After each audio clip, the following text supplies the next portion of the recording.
You're listening to the RPM Podcast. Listen to it with your ear holes. And here we are again, episode 178 of the RPM Podcast. It is 8:45 p.m., July 20th, 2020. I'm Scott Riggleman, your host of the RPM Podcast in Manchester, New Jersey. My brother Tim Riggleman, America's Spotter, is up in Farmdale, New Jersey. Tim, how are you? Good, excited, ready to go. And we have the producer of our show, Joshua Matthews, and the president of the Quinn Huff Fan Club down in Waretown, New Jersey. Josh, how are you? I'm doing okay. I got laid off on Friday, which was just in time to not have to work out in the heat today. So laid off Friday. Your favorite driver of the 00 Cup car wiped out half the field pulling on the pit road. So you had a rough weekend, Josh. Yeah. Well, we're going to talk about that a bit later. Real quick, because this has been on our show doc for like months at this point. This is, I think this is your favorite app to listen to the podcast on. Stitcher? No, Podbean. Oh, Podbean. Yeah, I've been back on Stitcher. Okay. Because I just want to let everybody know I did get the stuff filled out a while back, and you can listen to us on Podbean if you prefer. I generally use Stitcher for my stuff, but it depends on what you prefer. And as always, iTunes. So search us there, and yeah. But anyway, so now I can finally take that off the stupid dock. The Podbean. And back by popular demand, we have a very special guest up in the beautiful hills of Natatoke, Pennsylvania, Mr. Larry Spencer III. Larry, how are you? Good, Scott. Thanks again for having me. I think you guys are the only guys that ever said I was back by popular demand. It's usually dragging your feet. Oh man, Larry's back. What are we gonna do? Well, we want to have you back on Everything's because great. You were up at Evergreen this weekend, and it was another exciting show up there, another good full-blown modified race up there. So we want you to come on and help us talk about that. But I do want to start off the show with some very, very good news I got today.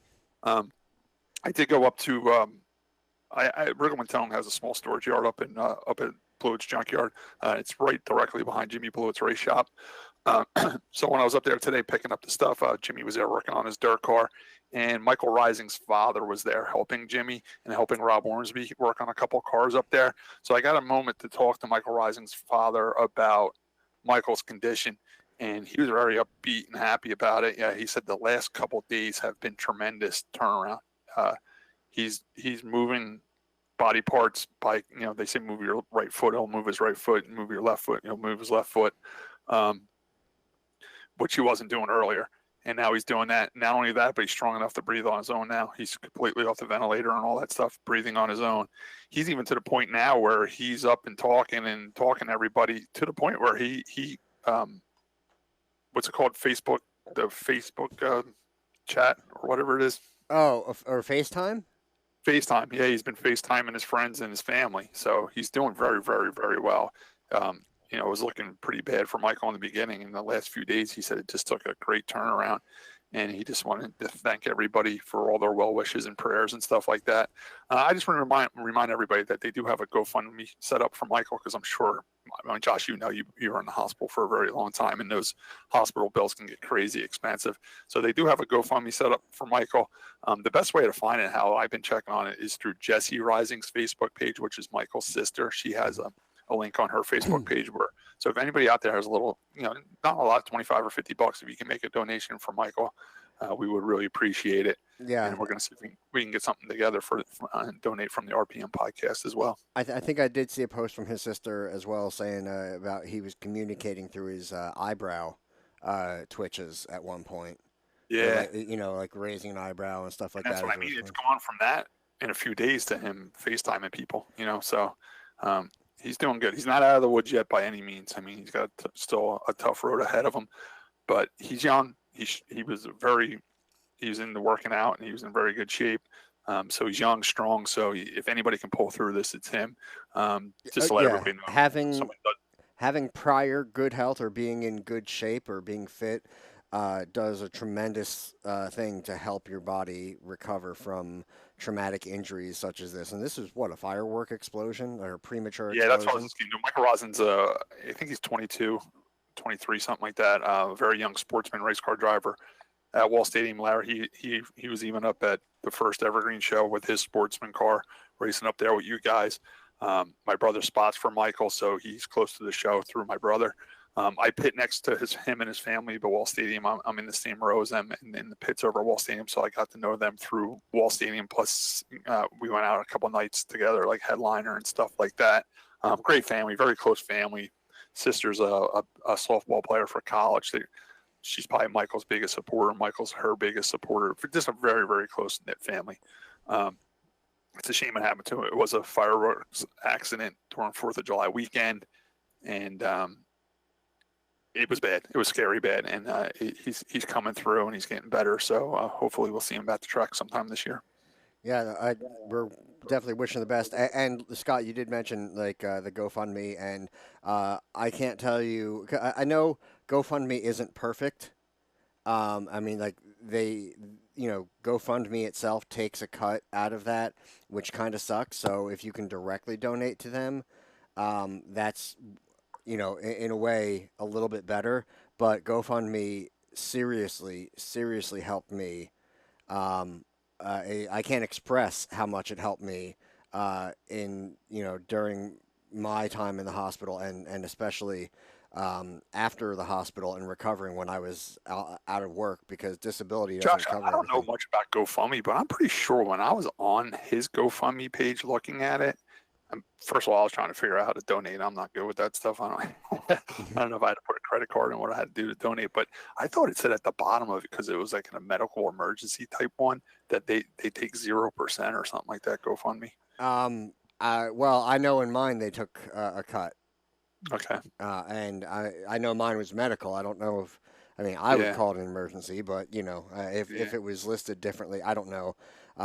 But still, it was a tremendous help for me. And between medical bills and even other things, just living expenses like getting food. Just being out of work, you're gonna get behind on stuff, Yeah, I was on disability for 10 months, and disability doesn't cover everything.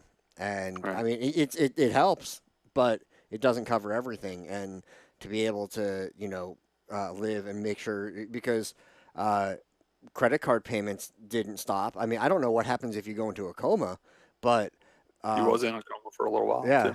but I mean, my bills, like I even called I Capital One, and they said they could the best they could do was not charge me a late fee for 3 months.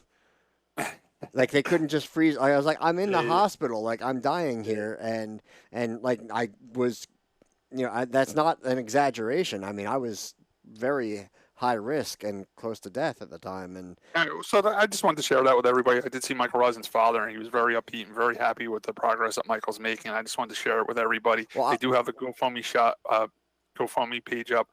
They're shooting for 20,000. Nancy just checked it before we came on air, and I think it's up to 13,000. So that's pretty good. They're trying to raise several more thousand. Higher than mine was, and but I will say, medical bills alone, I think I'm over $2 million.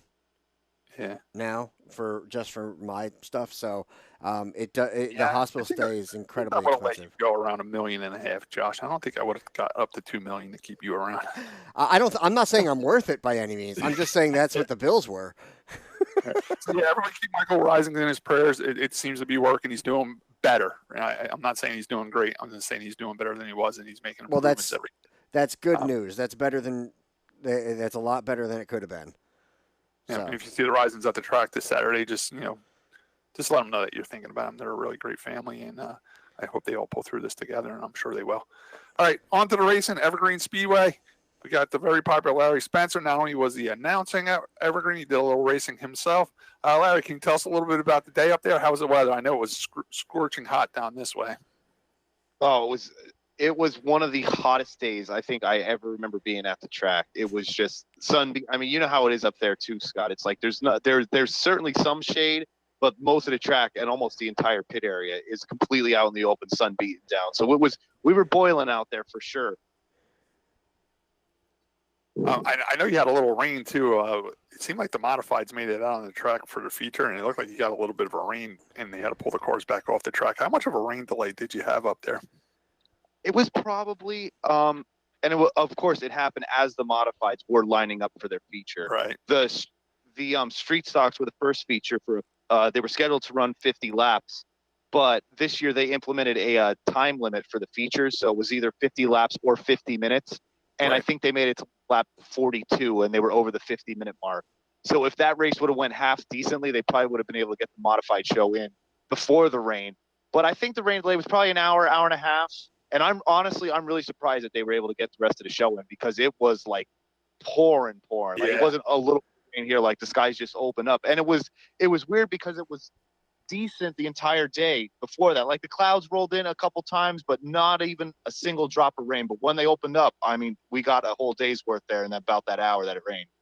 Yeah, I saw that on Facebook Live. I seen it pouring. I'm like, they're not getting it in.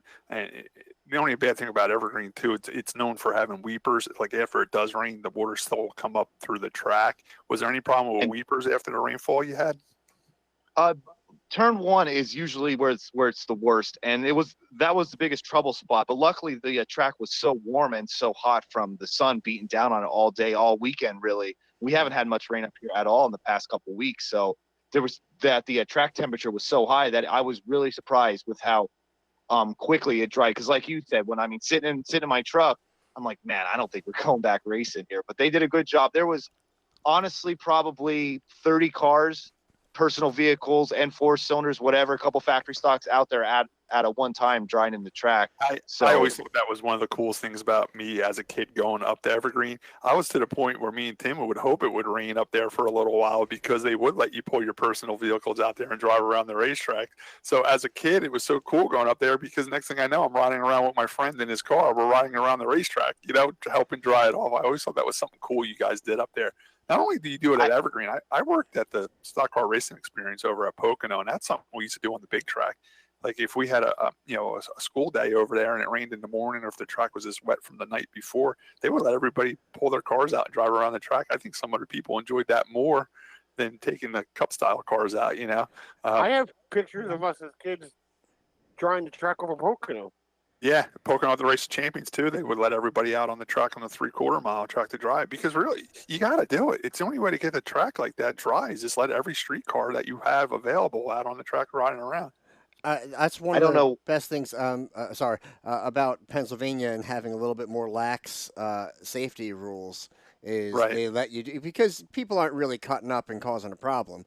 But I mean, they're willing to let you do that. The insurance isn't going to be jumping down their throats as much. But real quick, Tim, do you remember that one time at Pocono? There was that guy out in that Buick Grand National car, and they had to chase him off the track. He was doing like 100 miles an hour in the rain. Yeah, I do remember. I was just thinking about that, but Josh was talking about it. Yeah, so every once in a while you get a crazy guy out there going way too fast and trying to actually get up to speed. He's got to wave a guy like that off. But how long? It took about an hour and a half to get the track dry.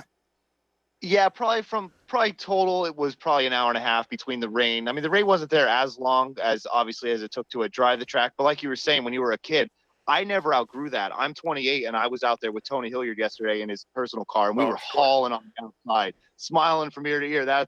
I still find that just as fun as you did back then. It's a good time drying the track. Larry, were you there in 2008 when we had to pull the cars out on the racetrack, and most people were loaded up and ready to go home, and Joe pretty much said, if you don't get your race car out there, if we go back racing, you're not going to be able to race. I already had my modified loaded up on my open trailer, so I took my whole truck, trailer, and race car out on the track and drove around to dry it off. It was pretty funny. Well, that extra weight's going to help. I think Joe got that idea from that day, because that was always his thing, was if you're not out on the track drying the track, you're not contributing to the effort this evening, so you're not getting paid. So like you said, the trucks, trailers, everything used to have to, any way that you could get something out there. Anything you can get your transponder across the line to show that you were out there. You just went out there. That's all it was, for sure. All right, cool. So tell us a little bit about the day. I know it was hot. I probably killed your grandstand attendance, but how was the car counts, and what divisions were there? The car, like you said, the grandstands, they ended up adding like 5 or 6 different new canopies. Really helps. Sitting under those canopies really helps. Yeah, absolutely. I mean, and there was a decent crowd. Like, it wasn't anything like the first 2 races that they had up there this year, but it was a decent crowd. And one thing about the people that were there, a vast majority of them were there the entire time, went out to their cars for the rain delay, came back in, and were there for, I mean, I didn't get home till 10 o'clock, and I live 20 minutes from the track. So it was a long day.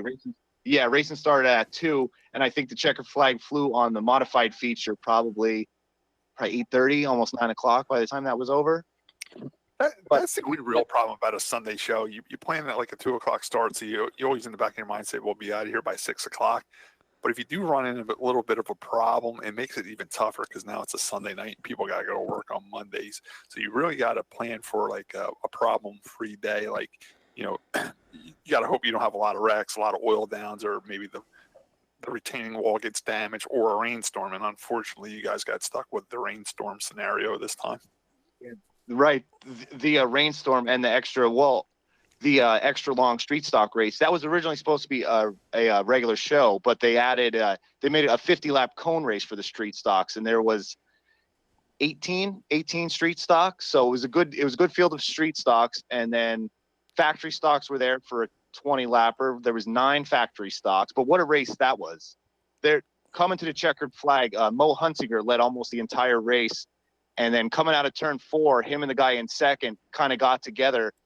And the guy, Kevin Brown, who was running second, it didn't look like he lifted. And if he did, it wasn't much. Both him and Hunsinger hit the wall. So guy that finished third won the race just to get DQ'd in post-race text. So the guy that actually finished fourth, Blaine Barry, won his first career factory stock race, came across was running fourth on the white flag lap, came across second, but ended up going to victory lane. And that was before the rain. So after that, that was the rain, and then after that, they the modifieds were supposed to go next, but they had us 4-cylinders go out and be the guinea pigs and on the track first before the modified. So and then the modifieds was a 50-lap show as well. So it was a lot of laps, a long day of racing. That sounds like an incredible finish. I gotta see video of that. Just that sounds like a typical factory stock type finish where it's just insane. Or only can be compared to that night that the DQ 6 or 7 guys for aluminum pulleys. Yeah, and I finished 6th that night and went home with the win because I was the first one with a steel pulley. And I was already loaded up on the trailer. I had to unload my car and bring it over to Tech. They just kept eliminating them until they got to someone with a steel pulley, and it was me in 6th place. All right, let's talk about the 4-cylinders a little bit. Before we get to that, I mean, here you are. This guy was running 4th on the last lap, and he ends up winning. It just proves to show you in racing anything can happen. You don't have to be the fastest car there. You don't have to have the best car there. You don't have to spend the most money. You just got to be in the race and let the racing gods sort it out in the end. You know, sometimes it goes your way, sometimes it doesn't. And like you said, for this guy getting his first win on this night, it went his way, you know?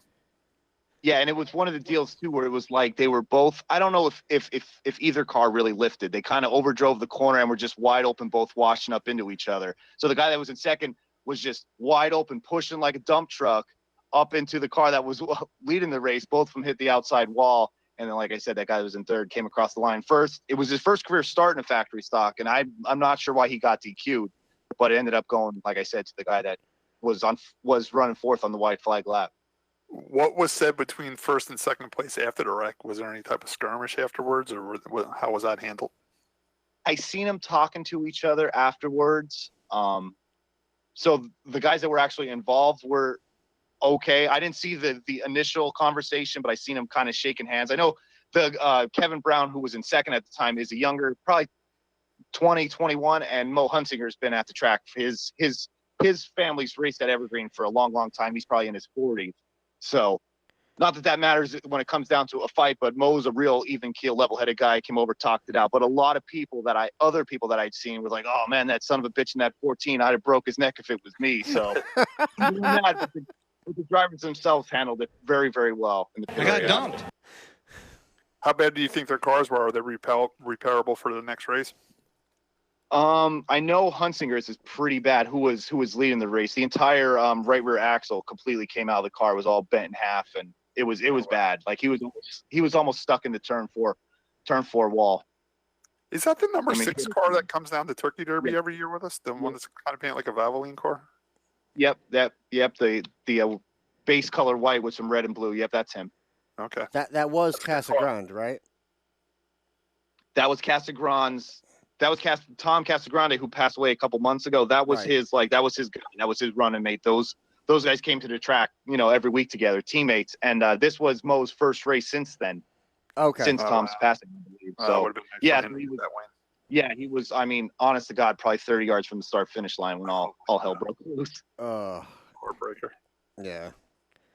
All right, moving on to the four-cylinder division. Of course, we like this division because they get a lot of cars, and we, of course, Paulie Hartwig, the third race is in this division. Tell us a little bit about this race. How many four-cylinders did you have on this weekend? That 18. That's why I had left my car there from 2 weeks ago. All I did was bring the air compressor, air up all four tires. And I'm like, okay, there's under 20, so I don't have to run the consi. So we're in the show. So there's 18 of them.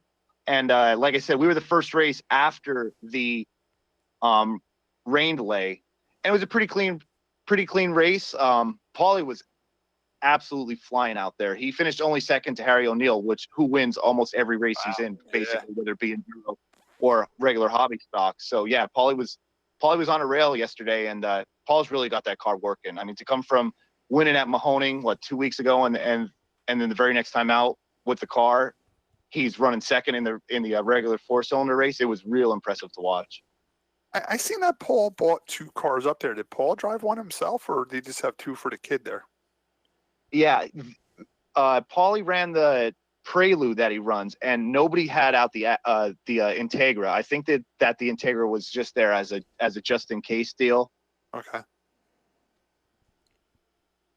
So I imagine that's what it was, because when Paul had the Integra out 2 weeks ago, Scott Adams' daughter Kenzie was running it, and ended up getting wrecked in practice or something. Not horribly. So I think that he just kind of was like, okay, I'll bring this back up in case somebody needs it type deal, because I mean, he was, pitted right there with us, with Scott. So kind of, Kenzie had her car, like if maybe if she broke, she would jump back in it or something. I think it was just having an extra car there in the event that something did go awry. Now, the day I was there, Harry O'Neill finished second to Danny, what's his last name? The 42 car? Cassioli. Was he there? Yeah. He ended up finishing fourth. He had to start pretty well decently in the back. I think he might have started 11th or 12th or somewhat, definitely outside the top 5, and probably close to, if not outside of the top 10. And there was only one caution. I think I was the one caution. So I think, good way to ruin the flow of the race. Camp going.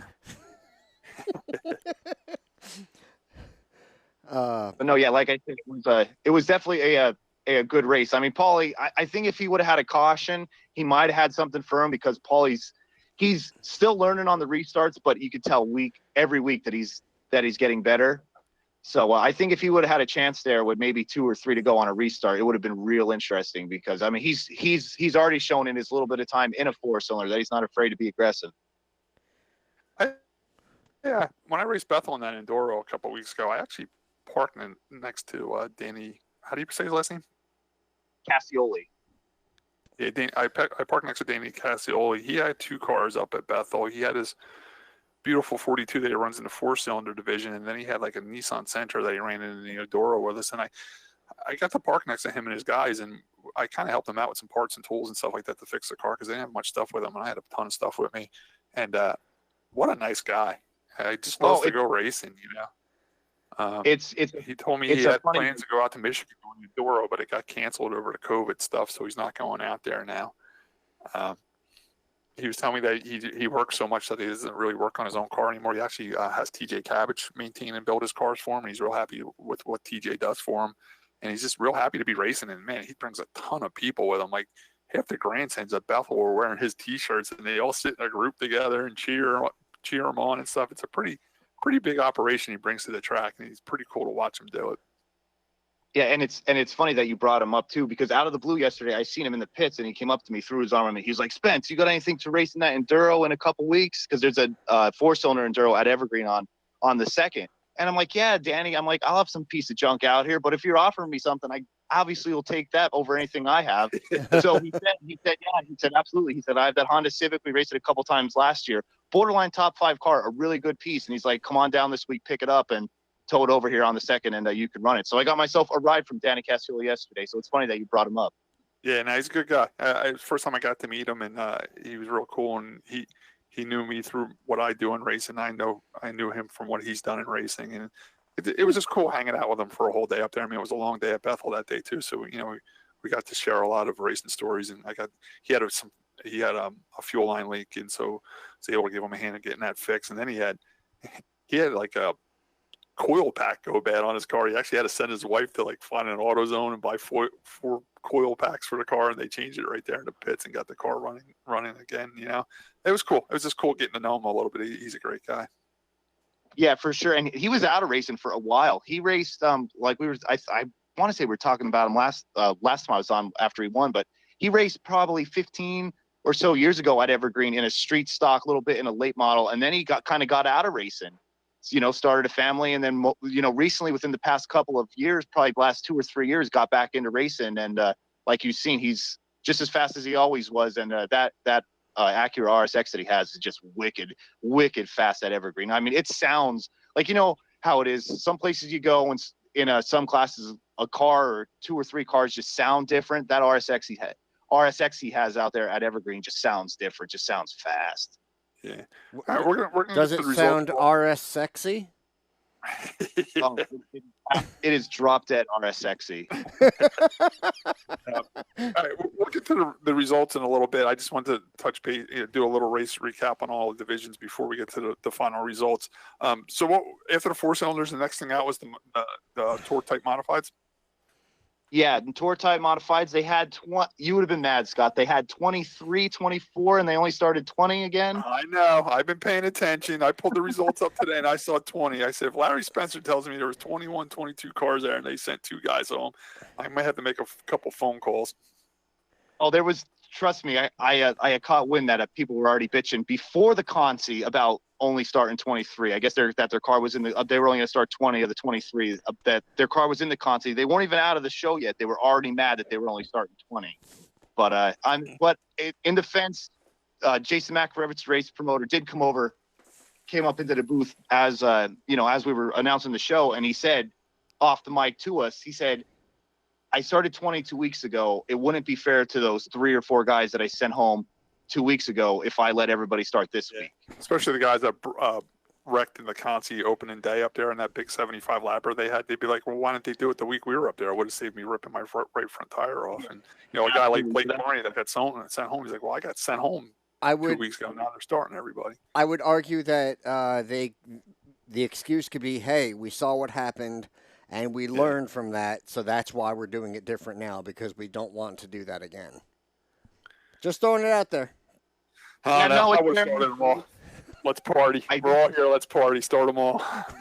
I stay with the track. You don't qualify. Pack your shit up and go home. Get faster next week. Tim, I do agree with you to a certain extent with that, but 20, I mean, growing up, a starting field at all my short tracks was 24. I don't know how we ended up with 20. I can see 20 at Mahoney because it's tiny, but Evergreen can handle 24 cars on that racetrack, no problem. I just don't know where they ended up with the 20 count. I would just growing up, I just know all the races I went to, it was always 24, and now for some reason it's Scott, 20. do you think it could be because if you look at the lap times, let's just take Wall. The times that the Sportsmen were running back in 72 are what the factory stocks are running now. That's a good point, Josh. Maybe the cars are faster now, so now you got to take a couple cars off the track to make room because the track's faster. I mean, I'd rather see more cars out there. I really would, but I'm wondering if that's the reasoning is it's different now. I mean, times have changed a bit, and the cars are just too fast to be able to. No, I agree. There's got to be a cut line, like Larry said, but I just think the cut line at Evergreen can easily be 24. Oh, definitely. Like Tim was saying, a wise man once told me, if you can't keep your piece of shit up to speed, keep it at the house. So that's yeah, but you know what? The track makes money off the slower guys as well. You got to keep them happy so they keep coming back too. Absolutely. I mean, trust me, the racer in me absolutely hates that we only start 24 cylinders when 4 years ago we had 121 enduro cars on the track, but we're limiting the 4-cylinder field to only 20 cars, and I was one of them who didn't make it 2 weeks ago. So trust me on that. right there with you. Where if you could fit them, if it was up to me, like I said 2 weeks ago, if it was up to me, you're only planning to pay 20, so that's fine. We could start 24, but the top 20 is getting paid. You almost forfeit your green money to make the show. All right, let's play a little tribute to the 4 people that didn't make the modified race. Who were the 4 people that didn't make the modified race? Larry, do you know? I believe. Let me see if I have the list right here. I don't. I only have the. I only have the results. Okay. Yeah, I have the actual results. You don't know? I know that who didn't qualify. No, not 100% offhand. All right, let's move on to the modified feature itself. I did watch a little bit of on people's Facebook live feeds. It looked like Zane Ziner had the race pretty much won. Did you ever find out a little more info on that car for us that he's been racing up there?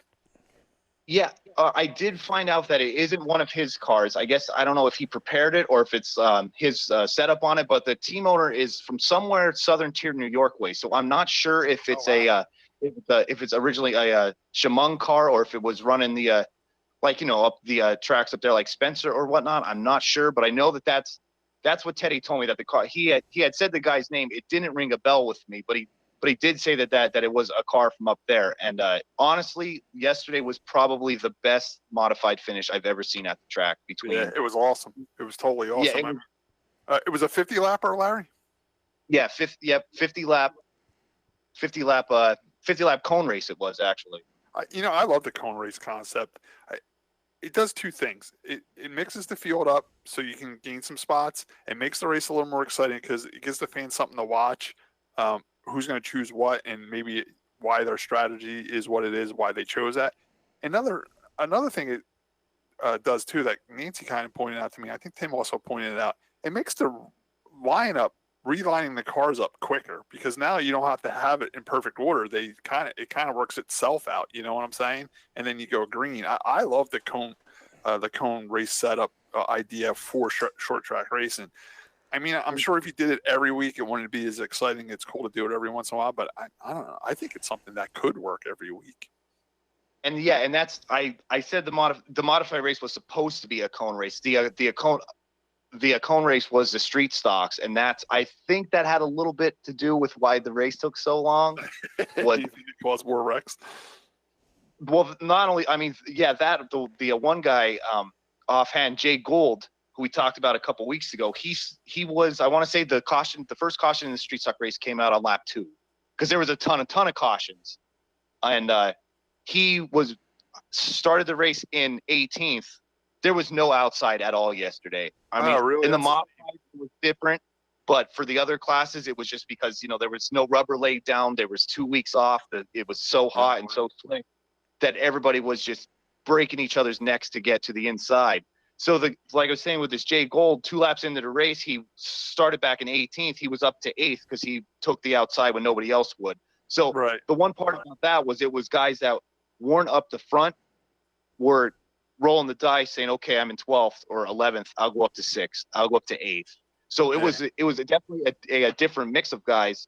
And that street stock race, I know we said we were going to talk about the modifieds, but the street stock race was insane to where the point, I think it was right about halfway, lap 28 or 30 or so of the 50 lapper. 1st, 3rd, and 5th all wrecked in turn 1. The guy that Dan Palicki, who was leading at the time, looking for his first career street stock win, won a couple factory stock races a couple years ago.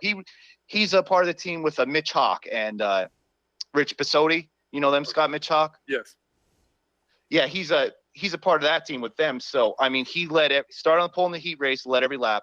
Start on the pole in the feature, led all the way up until lap 28. The guy that was running in 3rd, Jason Harmon, got in there a little bit too hot, got Palicki in the left rear, spun him out. The guy in 5th piled into it.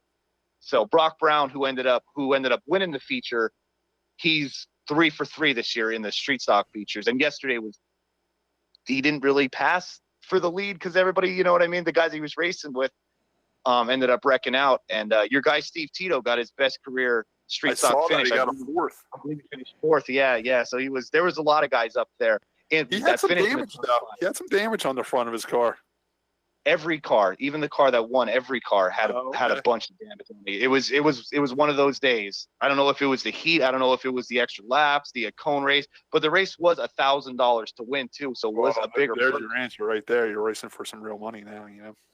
Yeah. So I mean, it was a good race, but it was a rough race. But anyway, I'm modified happy for Steve Tito. I mean, some people aren't satisfied with a fourth place finish, but I know Steve's a real budget-minded racer. And for him to get a fourth place finish, it's great news. And I'm sure Steve can build off that now, and now he'll have the confidence to keep going out there and trying to get his top 5 finishes. Yeah, I know we're gonna, like you said, we're gonna go through the results later on, but I just double checked. 2nd through 5th all had their best career finishes yesterday in the streets.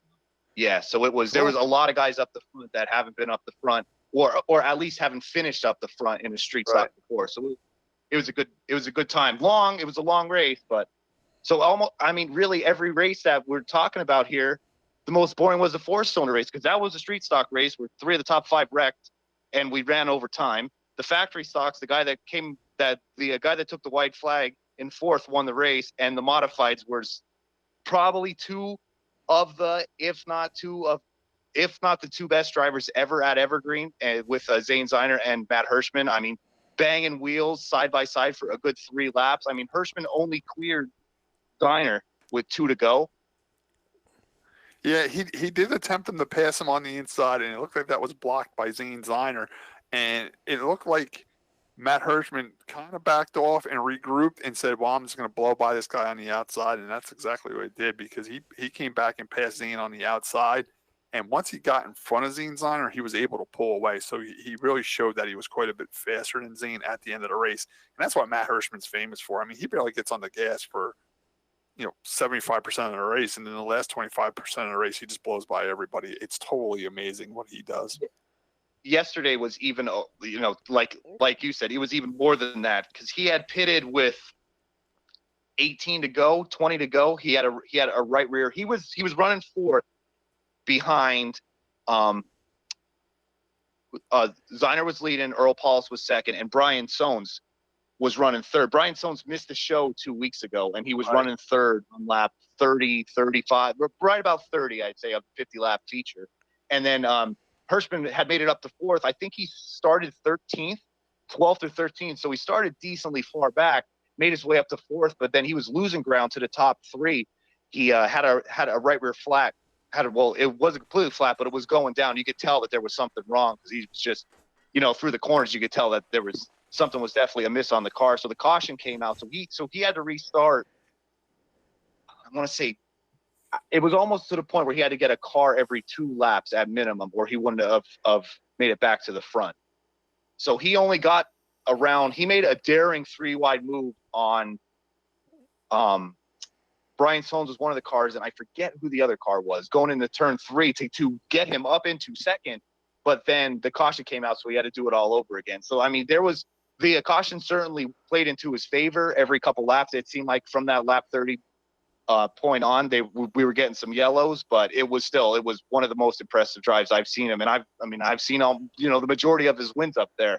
And this one, how he beat Ziner, how he did it, was real exciting. And not only was he running out of laps, he was running out of weather too, because it had just right about lap 40, it had just started to a little bit of precipitation coming down. I wouldn't even call it a sprinkle. It was a little bit less than that, like a couple drops here or there. But the clouds were dark, so it looked like at any point that the sky was going to open up. And like I said, it was under 10 to go, so he was running 2nd at the time, where Ziner would have won the race if the rain would have started like it was teasing like it was going to. Now, was there any words between Zane Ziner and Matt Hirschman after the race? Because that one block that Zane put on Matt was pretty aggressive. Yeah, I mean, I did the Victory Lane interview with Matt, and he was very, very respectful. As all, I wouldn't expect anything different from Matt Hirschman, but he even said to me in the interview, he was like, I gotta give it to Zane. He's like, he ran me hard, but he ran me clean. He's like, that's all I could ask for. The guy's obviously trying to win the race, so he's going to do everything he can to win. And I mean, it's been years. I don't know the last time Zane Ziner's even won. Yeah, it's been a while. So it's been a long time. So he's been, well overdue, very, very hungry for a win. So I mean, it was a good, hard race, but it was clean as well. I mean, those guys weren't going to wreck each other for the win, but they were going to do every damn thing in their power to win that race, and it was really good to watch. All right, Josh, I think we're ready to do the results from Evergreen now. If you can pull them up and we just go through, we want to do the top 5, top 10 on all the divisions, whatever you feel like doing, Josh. Yeah. Well, let's start with the factory stocks, which is what we talked about first. They had 8 cars with 1 DQ. Blaine Barry got the win, followed by Steph Meyer, Chris Trumbauer, Mo Hunsinger, and Kevin Brown. Then Bob Wright, Neil Rutt III, and Genevieve Yamelski. Bob Wright, I love his car. Larry, can you tell us a little bit about his car? It's funny because I was talking to Ted about it yesterday during the race on the mic. I passed him getting off the interstate yesterday, going up to the track. You know those plastic rub rail, like decal protectors that the late models run? Yeah, yep. Bob Wright has those on his factory stock, but the numbers are hand He's painted. got big, heavy steel stock doors, and he puts a Lexan vinyl graphics protector on it. But there's no graphics on the door. They were hand painted black numbers on there. It was the greatest thing I've ever seen. And I don't even know what the car is. It's a Nova, right? It's an old school Nova, I think. I think so, because I was going to say, I know it's not a Monty, and I know it's not a Camaro, so it looks different than every other car out there. So I figured it was a Nova. It's kind of like the Novas, Larry, that they race over at the Roadrunner division over at Big Diamond. I think it's one of those cars, but I think it's a 4-door. That's why I was different. Yeah, we went to Big Diamond. I didn't tell you about our Roadrunner, I didn't tell you about on Facebook too. I never heard of we'll talk about Big Diamond, but I've never heard of as soon as you go 2 laps down, you get black flag. Yeah, that's crazy. I absolutely. When Tony Hilliard posted that on Facebook, I said that's crazy. If you're not in the way and you're out there running and you're not smoking or holding the field up, then why get black flagged after 2 laps? You know, we do have a rule like that at Wall Stadium, but it's 5 laps. If you're more than 5 laps down and you come in and pit, they don't let you back out on the track. And that's more of a rule that if you come into pit and you do repairs and it takes you more than 5 laps, they just don't let you back out. You know what I'm saying? Yeah, and to me that makes sense. I mean, like you said, once it gets to a certain point, but like for instance on Friday night, I know we're getting way off where we were, but on Friday night Tony was 2 laps down. It was, 10, 12 laps into the 20-lap feature. Not 3 laps later, maybe 4 laps later, 3 guys pull off the track. So that was 3 spots right there. Exactly. You never know what can happen, you know? Yeah, absolutely. But yeah, so anyway, that's definitely what it is. And let me tell you, have you seen those Roadrunners? Like, have you done any Roadrunner races down there? I haven't done any Roadrunner yet. I have been invited to bring my 7X and run with them, buy their tires and stuff and run with them. Those guys, they turn some serious RPMs up there. I talked to a couple of those guys that run up front. They'd say they turn like 6,800 RPMs. I think I could definitely put racing tires on my Enduro and keep up with the pack, but I don't think I could ever get like a top 5 or anything with a lot of That's what I was going to say. Some of those cars are wicked fast, like almost unbelievable fast for what they are. You know how they look, and like, okay, it's a Roadrunner, basically a factory stock. They get out there and like they probably put on the best show Friday night too. There was a lot of the cars were basically equal to the point where they were 3 wide, couple rows through, slinging the dirt, going into turn 1. I'm like, I don't know how this is going to work, and it was a fairly clean race. Yeah, I love the Roadrunner division up there. I always keep in the back of my mind, if Wall ever does close down, I would just turn my Wall factory stock into a Roadrunner where I could put a better motor in, headers, a manual transmission and more gears and go up there and run with them. I love Big Diamond. I love the Roadrunner division. I love that they run on Friday nights because I can go up there and race on a Friday night and then find another track to race on Saturday nights. You know what I'm saying? And it's a late Friday night too. That's a good part. Practice didn't start until 7:15 Friday night, so you have time to get. Really, the show doesn't get started till like 8 o'clock up there, so you don't have to really rush up there. I can really leave here around 4:30, 5 o'clock and be there on time. And they run a pretty fast show. You're out of there by 11 o'clock at night. I do love the Roadrunner division. The only thing I don't like about the Roadrunner division is I even look, because they were asking me over the winter if I would bring my Enduro car up there and run some Roadrunner races to help the car count and stuff like that. And I really did think about it, and I looked at the schedule. I was hoping to see like a 50 lap or a 40 lap or, where it's worth me going up there for.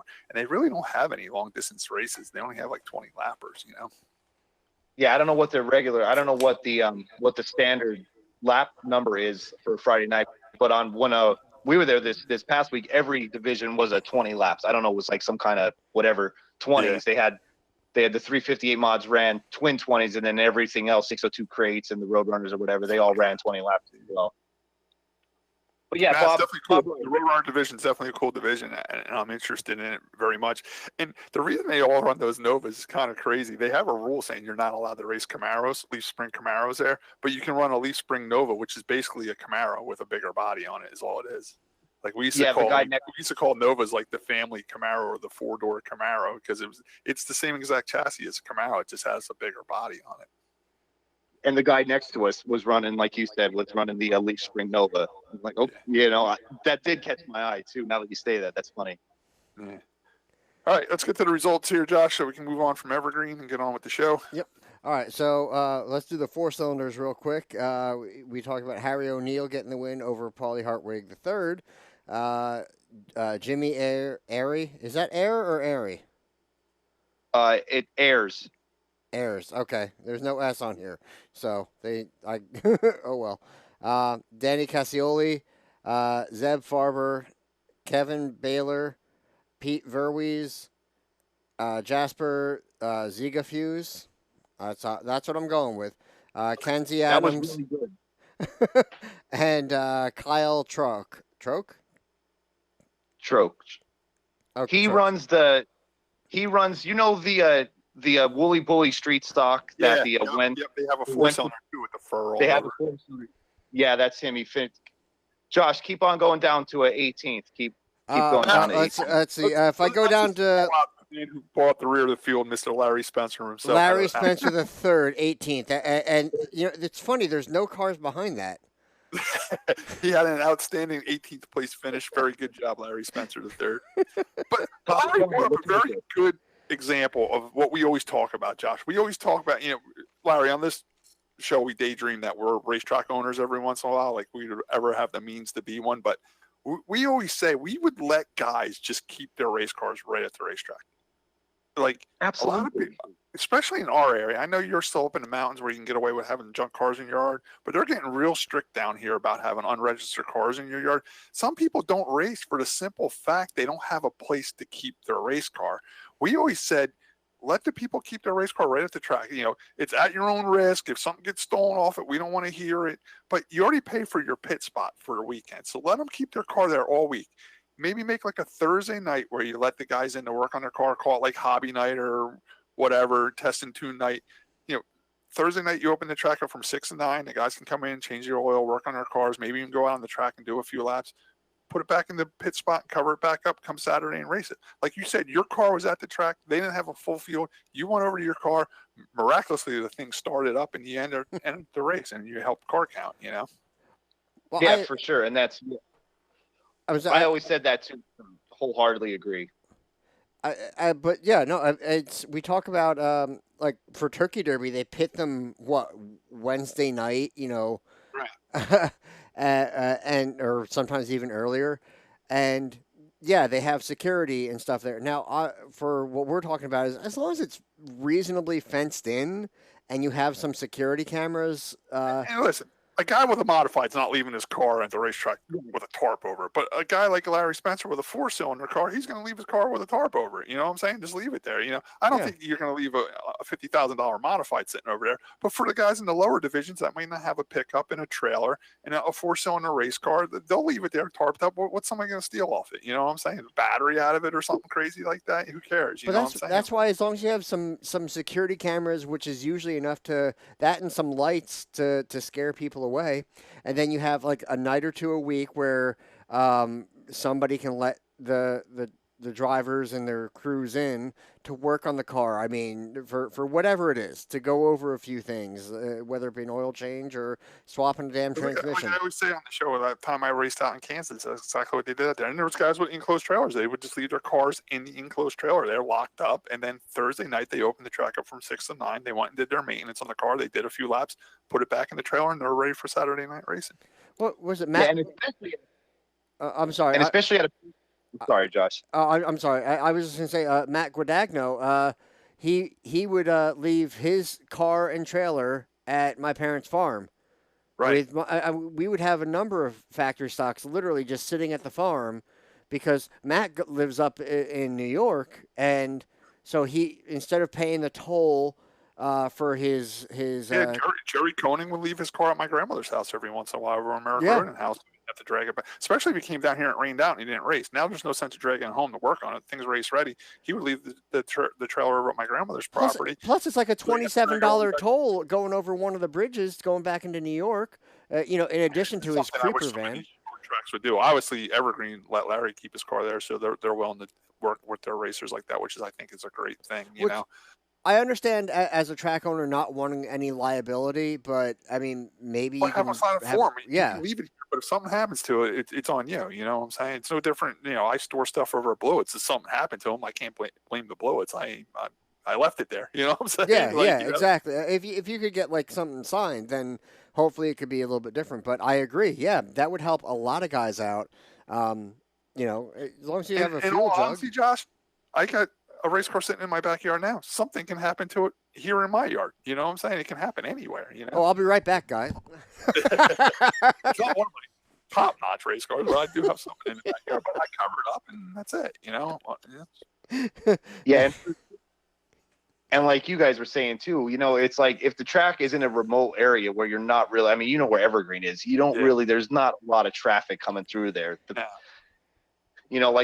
Like the main bridge that the fans come over still closed and everything. So there's only one way into the place, one way out, pretty much dug back into the woods there. So, at a place like Mahoning, maybe I understand right on a major road, like a 209 right off there, maybe being like, I don't know if I want to leave it so close, to a heavily traveled road. But Evergreen, I mean, you wouldn't even know the place was there if you didn't know about it, really. You know what I mean? I don't know. It's just something you brought up that your car was there and there wasn't a full field, so you jumped in and raced. And something I always wish the tracks would do is, just let people keep their race car right at the racetrack. It just makes life so much easier. I think it would really help car count. And I think it would really help people become more involved in racing because now they got a place to leave their car. You know what I'm saying? And then make a rule. Like if you miss like half the races, you can't leave your car here. Like you got to race every once in a while. You know what I'm saying? You're just not leaving the car here tarped up, because Josh's car would have been sitting in Wall Stadium pits for like 4 years now without racing it. So pretty much, yeah. So basically, if you miss a couple races, then you got to get your car out of here.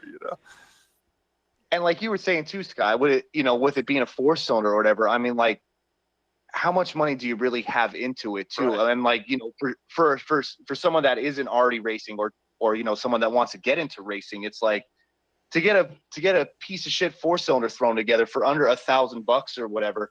That's a whole hell of a lot cheaper than needing to buy a pickup truck, a trailer, all that else, you know what I mean? All the upstart costs. It's like, okay, well, I want to go racing. I want to race this Honda Civic I have, but I need $8,000 to get even, a truck that runs a decent trailer and a car. It's like, what, for $1,000 I could just get the car and leave it at the place? Hell yeah, I'm going to do that. Yeah, exactly. All right. So does that wrap up Evergreen, Josh, or do we have some more results? We got some more results. So we covered the 4-cylinders. Let's do the street stocks and the tour mods. So Brock Brown gets the win in the street stock division. Again. Followed by Brian Halecki. Matt Schlenker, Steve Tito, as we talked about, getting his new best finish. Jay Gould, TJ Cochrane, Frank Del Nero, Gordon Bachman, Dan Paulicki, and Katie Purcell. Now, going on to the tour mods, Matt Hirschman, Big Money Matt, gets the win. Yeah, again, over Zane Ziner. Earl Pauls, Austin Beers, Ron Silk, Chris Turbush, Brian Sones, Roger Koss, Darren Scherer, and Rocky Ross Jr. That's a good name. That's a pretty solid top 10, huh, Larry? There's some big names in that.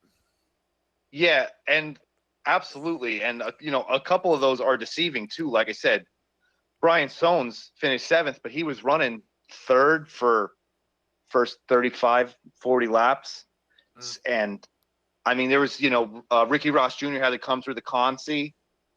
So I know for sure that he was the last car in to the to the feature yesterday. So for him to get a top 10, basically kept the nose clean, kept it going in the right direction, avoided most of the accidents, and found himself with a top 10. But that's a lot of, that's a good run for a lot of guys that needed it. And Darren Shear finished 9th. He hasn't been at Evergreen since 2017. That was his first race back at the track in 3 years.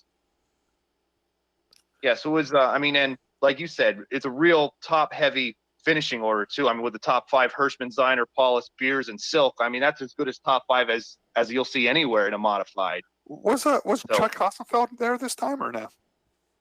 They said it was too hot. Oh, Jesus. That's why he's semi-retired. He doesn't need to race on the hot days anymore. Now, I don't know if that was Chuck's call, but I know that the team owner, they usually have 2 cars that they run. They didn't have any of them there. So I heard that the heat was a factor. And I think, not a lot of guys, but I think some guys did. There's a lot of guys even in the 4-cylinders, too, that were regulars almost there every single week that just weren't there yesterday. So yeah, I didn't hear TJ Cabbage's name. Was he there racing 4-cylinders? No, Capish wasn't there. Even last year's track champ Jay Connor wasn't there as well. So Really? there was a couple that hey, it was good for me though. Like I said, there was no Conzi. I made the show. So, but yeah, but I think that did you have to jump start your car? Or did it start right up? No, well, we have to start it. That's another thing too. You guys are gonna think I'm the biggest clown out there. The alternator's been broke for 2 weeks. We have another one, but we just left the car at the track. So we're like, oh, screw it. Well, so we have to jump it before every time we go out.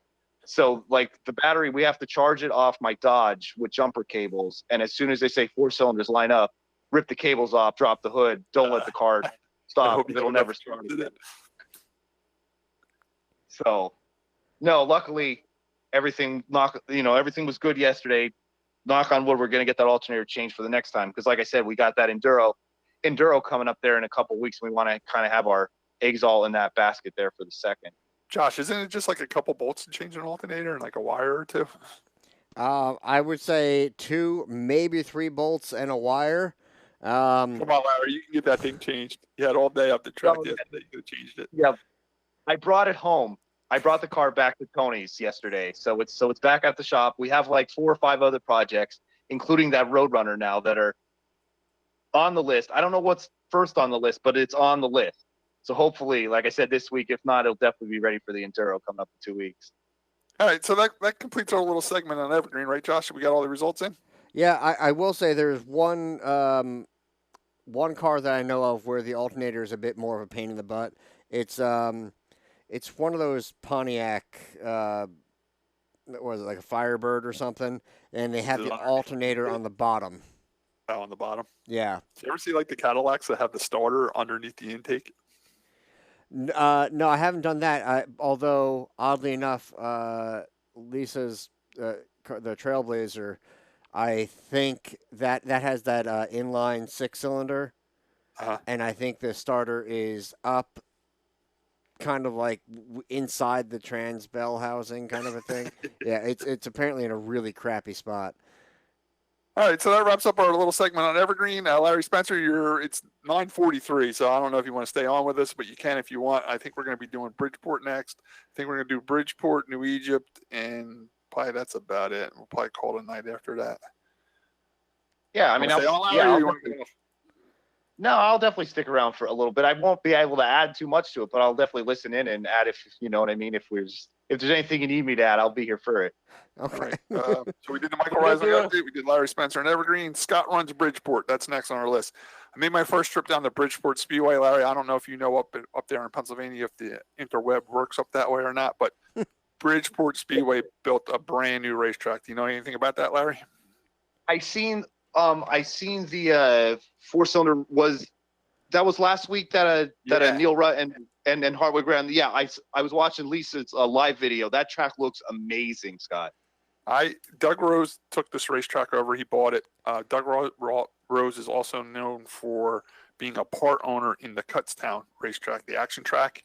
And he took over Bridgeport, and he did a fabulous job. I know Danny Serrano had a lot of input in this. It was his idea to build this track. Unfortunately, Danny passed away over the winter, and he never seen it through. But I just want Danny to know he had a perfect idea, and he picked the perfect racetrack to build to copy for Bridgeport Speedway.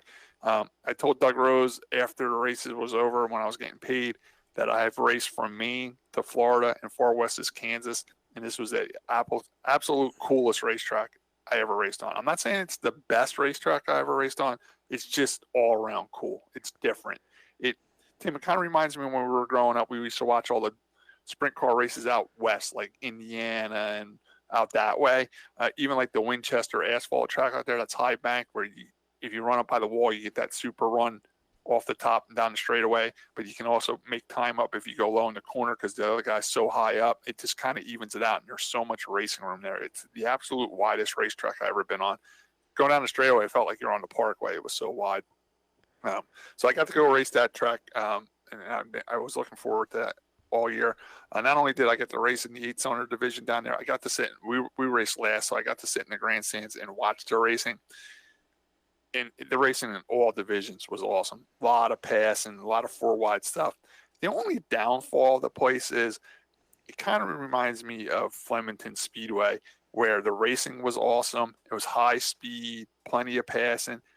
But when you wreck, it's not a little wreck. It's a bad wreck. Like you're leaving there with a bent up race car, a bad bent up race car. So there's not little, oh, I bent the rim, I bent an A-arm. When you hit up there, you hit. And that's the only downside of this racetrack. And there was a couple bad wrecks in the modified division and some scary wrecks. One guy even got hurt where he broke his leg in 2 spots, and it was bad. Yeah. Oh, yes, I remember seeing that update. I think his name was Tim. I don't know a lot about dirt modified racing. I think the guy's name was Tim Buckwalter. Yep. They were calling over the radio that he had a bad cut and a bad gash in his leg at first, and it was bleeding pretty bad, and it ended up being that he broke his leg bones in 2 spots, and I guess the bones came through the skin. And that's why, it was bad. It was a bad wreck. He's in the hospital now, so we wish him well, and hopefully he can get back to walking around soon. But he's got a very badly broken leg from that front straightaway accident, which was a pretty big pile up. It also knocked down the catch fence along the front straightaway, so that took some time to fix. It made for a long night down there. But yeah, it was great racing. I got to see Billy Pouch win another feature. I don't know how much longer he's going to be racing because he was racing when I was a kid, and he's still racing and he's still winning. So it was cool being down there to witness him win another race.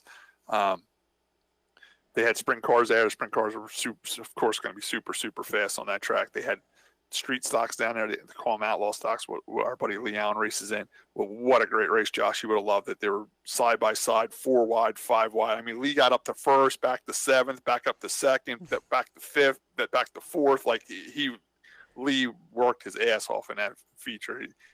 And not only him, a lot of guys, like, you can literally be leading the race going into the corner and 4 guys will go underneath you. You know what I'm saying? And then they'll go up the track and then you'll pass them right back. It's really, really exciting racing. If you're ever in the area on a Saturday night, go down there and watch some racing at Bridgeport because the racing there is really, really good. The lighting's really good. It's a big track, but it has great lighting. So even when I was out there, there's not many dark spots.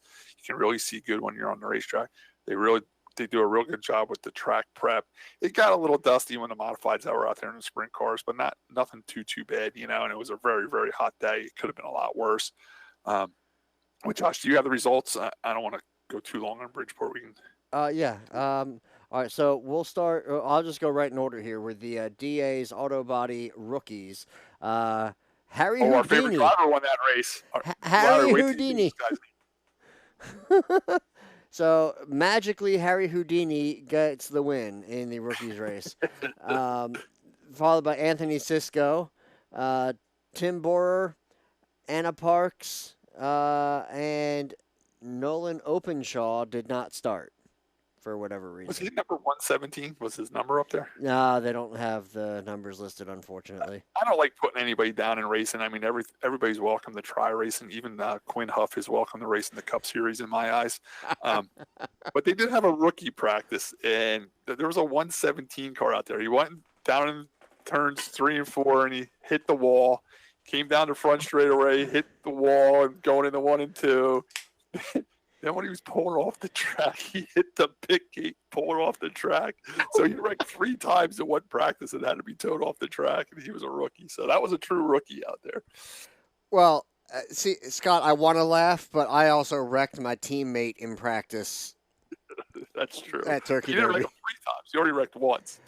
Yeah, but I put him on his side. And you put him over the wall, so that was pretty impressive. I made up for it in it's quality, not quantity. All right, let's move on to the results here. I apologize. Foley Cat Modifieds. Billy Pouch, as you said, got the win, followed by Danny Book. Alex Yankowski. I had a burp there. I apologize. Richie Pratt Jr., Cale Ross, Ryan Godown. 7th was Matt Stengel, David Crossman, Jim Britt, and Brett Ballard is your top 10. Now, I heard, again, I didn't see it, but I heard that one of the wrecks was compliments of Ryan Godown. Yeah, it was and it wasn't. It was. Trust me, it was. And a lot of people weren't happy with Ryan after that race. It was on a restart. They did end up 4 wide. Dominic Buffalino was on the outside of Ryan Godown. And Ryan he was racing hard and he tried, his car slid up the track, and unfortunately Dominic was there and he put Dominic up and over the wall. So yes, it was Ryan's fault. Is it something I think he did on purpose? No, it was just him being really, really aggressive on a restart, which might have been uncalled for. But I mean, even when the guy who won the Sportsman race got out of the car, he said, well, at least I wasn't in the modified feature because Ryan Godown caused about $300,000 worth of damage. Josh, I've never seen cars wreck so bad in my life. They were literally hauling them off with the bucket loader. They were that bad. Oh, wow. Okay, Yeah, that's impressive. Some of the cars, they were taking out half the car out in the back of a pickup and then hauling the other half of the car off with the bucket loader. It was bad. There were some really, really tore up race cars. Wow. So Scott, how big is the track? I'm What's that? curious on this. I said, how big is the track? Because it looked massive. From a mile. It's very similar to Big Diamond, the track you were out Friday, but picture Big Diamond a little bit longer straightaways and like twice the height banking, like really, really high banks. That's what it's like. I ran the same setup I do at Big Diamond, except I took about 26 points a gear out of it to get the same RPM. That gives you some idea of how much bigger it is at Big Diamond, It's just a touch bigger than Big Diamond, but the banking's really high. So really you keep the RPMs up through the turns more than you would at Big Diamond, right? Yeah, it all depends what groove you like. If you run from half the track to the bottom of the track at Bridgeport, it's very similar to Big Diamond. But if you go from that half a groove all the way up to the wall in the corners, it's a total different track. The track gets bigger up there. Okay. Well, I'm going because Lee also sent me these results like right away in a message. He didn't even tag me this time. He sent it directly, messaged it to me, so that way we didn't miss it. And I had seen that you and Lee had a good battle. I didn't get to watch all your videos yet, Scott, but from everything I've seen, it looks. I was like, it looks incredible, and I told Lee I can't wait to check it out. He's like, dude, it's insane running that track. It's absolutely insane. I mean, if you want to get to my race real quick, I started on the pole, and I just took off. But you got to remember, it's the first time I ever seen this racetrack. And did you get any hot laps, Scott? Well, that's what I was just going to say. I'm Larry. I'm sure you experienced this when you were with Tony with the Roadrunners. In dirt racing, they give you a practice, but it's really not a practice. It's basically pack down laps, and they give you like 3 laps, literally 3 laps of practice. And they sent the enduro cars out with the street stocks, which I was a little nervous about doing because their street stocks are pretty badass down there at Bridgeport. But I tell you what, I ran pretty good even with the street stocks out there. I fell in love with the track in the first 3 laps, but I've never seen a place before where Lee's been racing down there quite a bit with a street stock. So I started on the pole and I was able to take off. It was a 20-lap race, and I think around lap 13 or 14, I thought I was cruising out there front by myself. No mirrors, no nothing. Next thing I know, Lee Allen's alongside me going down the back straightaway, and now he has the preferred outside groove through the corner, so I'm following him in the corners, but I'm trying to shoot down low to get underneath him. If you've seen the video, when I would shoot underneath him, I can get like up to his door and up to his fender, but then coming off, he had the momentum coming off the corner, and he would pull me down the straightaway, and I had to fall back in line. Now that I've been there once and next time I know, just definitely run the high side, even when you're out there by yourself. It's definitely the fastest way around. Wow. Okay. Well, I really need to go down and check it out. That's for sure. But moving on with the results here, we have the South Jersey Overhead Door 602 Sportsman. Let me put the yellow light on for this. Which is pretty cool to watch because they all hit the chip at the end of the straightaway. Oh, Like so you it's, hear, like- pop, pop, pop, pop, pop. Yeah. So Steve Kemery gets the win, followed by Rick Wegner, Jim Gallagher Jr., no watermelons, I believe, Wayne Weaver, Ryan Higgs, Tom Moore Jr., Jonathan Swift, Ryan Godown Jr., Brad Roberts, and Tom Arico Jr. are your top 10. Harry Houdini was in that race. He finished 16th. That's pretty good because he moved up from the rookie race and ran with the regular cars and still, had a respectable run, Yeah, but he disappeared into the back of the pack. I'm sorry, I couldn't resist. He couldn't escape into the top 10, let's put it that way. We are terrible people. So then we'll move on to the Sunbelt Rentals Street Stocks. TJ Henry gets the win. Division. Awesome division, Josh. They put on the best race of the night, like all full fender street stocks do.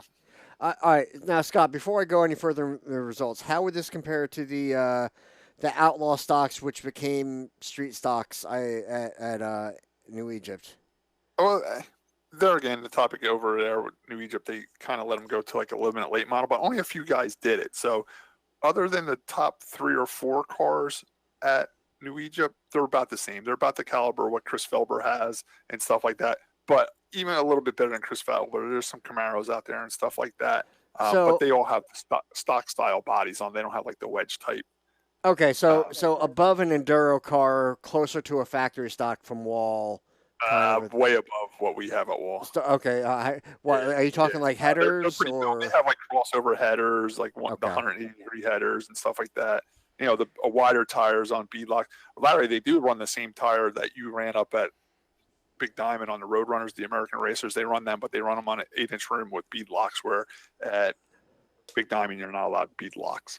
So Lee Allen's Camaro is a beautiful race car. Josh, it's no joke, it's definitely a beautiful race. Oh, no, Lee puts it in. Even when I was, he was letting me borrow one of the cars to run down at Bridgeport. Well, you were there. Yeah, but like they're more built. Like I did a 22 flat second lap, and they're down into the mid 20s. So they're like a second and a half faster. And that's a lot, yeah. Well, yeah. I was going to say, I know Lee puts effort into them because, I mean... But I don't know how much I would gain if I put racing tires on, though, too. But, I would have to definitely do some work on my Enduro to advance it up to the street stock division down there. All I know is when I went to pick up the car from Lee, they had me get in the car, and they were checking the wedge, doing the jack and the socket thing, and they were setting it up for me. And I'm like... I'm going to suck, right? This is like my third time. 5/8 wedge ain't going to work for me. Just leave it alone. Yeah, just let it go and let me see what I can do. All right, let's get to the results, Josh. It's almost 10 o'clock. I want to get going here. Yep. So TJ Henry, again, gets the win. Rich Stinson, Mike Search, Lee Allen, Tom Wills Jr., Jeff Dirks, Nick Sandone III, Gary Klemezik, that's what I'm going with, and Paul Donahue are your top 10. Chris Felber was a no-show down there, Josh. I don't know if you heard from him or not, but I thought he'd be down there racing. I didn't see him down there. I know that he's not a huge fan of the drive because, that's a lot of driving. How were the fans? A lot of fans there? Let's put it this way. I think they had 1,000 people limit, and they were way over that. It was that place has a huge grandstands, and it was about 3/4 full. Wow. Okay. Well, good for them. I mean, look, I'm not saying don't take the whole virus thing seriously. I mean, seriously, take it seriously. Take your precautions, but I didn't see many masks in sight. There were signs all over saying masks were recommended but not mandatory. So, Larry, how was the fans at Evergreen? It was decent. like I said, it wasn't anything like the last 2 weeks, like when you were up there 2 weeks ago, Tim. But all things considered, with the just beaten down sun, there was a couple hundred people there, I'd say. Good. Certainly not like how it was in a years past when you would know every person by their first name and where they're from. It wasn't to that point. And I mean, like I said, those like we were talking about earlier with those canopies, that really helps for an afternoon show to have that little bit of shade, because I mean those bleachers get unbearably hot with that sun beating down. Actually, Larry, I did see Ted Grow mention about they purchased more canopies and all that. Now I haven't seen them, and I don't They're think kind of like those tents that you put a car underneath, Josh. Is That's it what like they're an kinda easy up tent, or can you explain what it is just for our listeners? Yeah, basically, I'd say that it's pretty similar to a really big easy up tent that probably covers from. I didn't get a good look at them because I wasn't really in the stands, but from what I've seen, it covers probably about 6 or 7 rows of bleachers, and they're pretty wide. You know, the length of them is pretty good too. So I mean, you could fit a decent amount of people underneath those canopies. That Josh, sounds like a good size.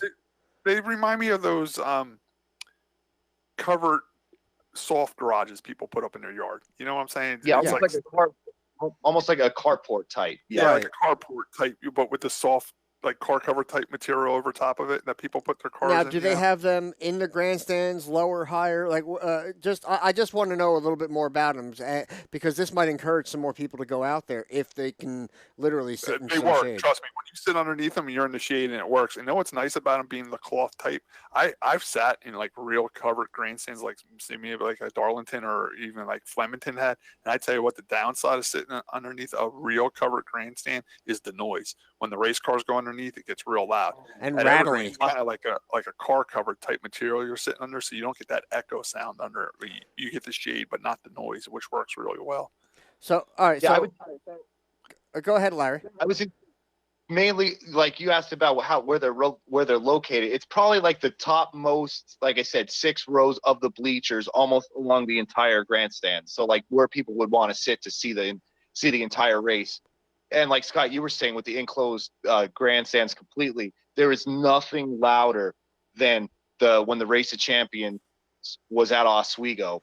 Those modifieds coming down the front stretch. You couldn't talk to the person next to you. They were so More people sit in unbelievable. the regular grandstands than sit under the covered grandstands because of the noise is so loud.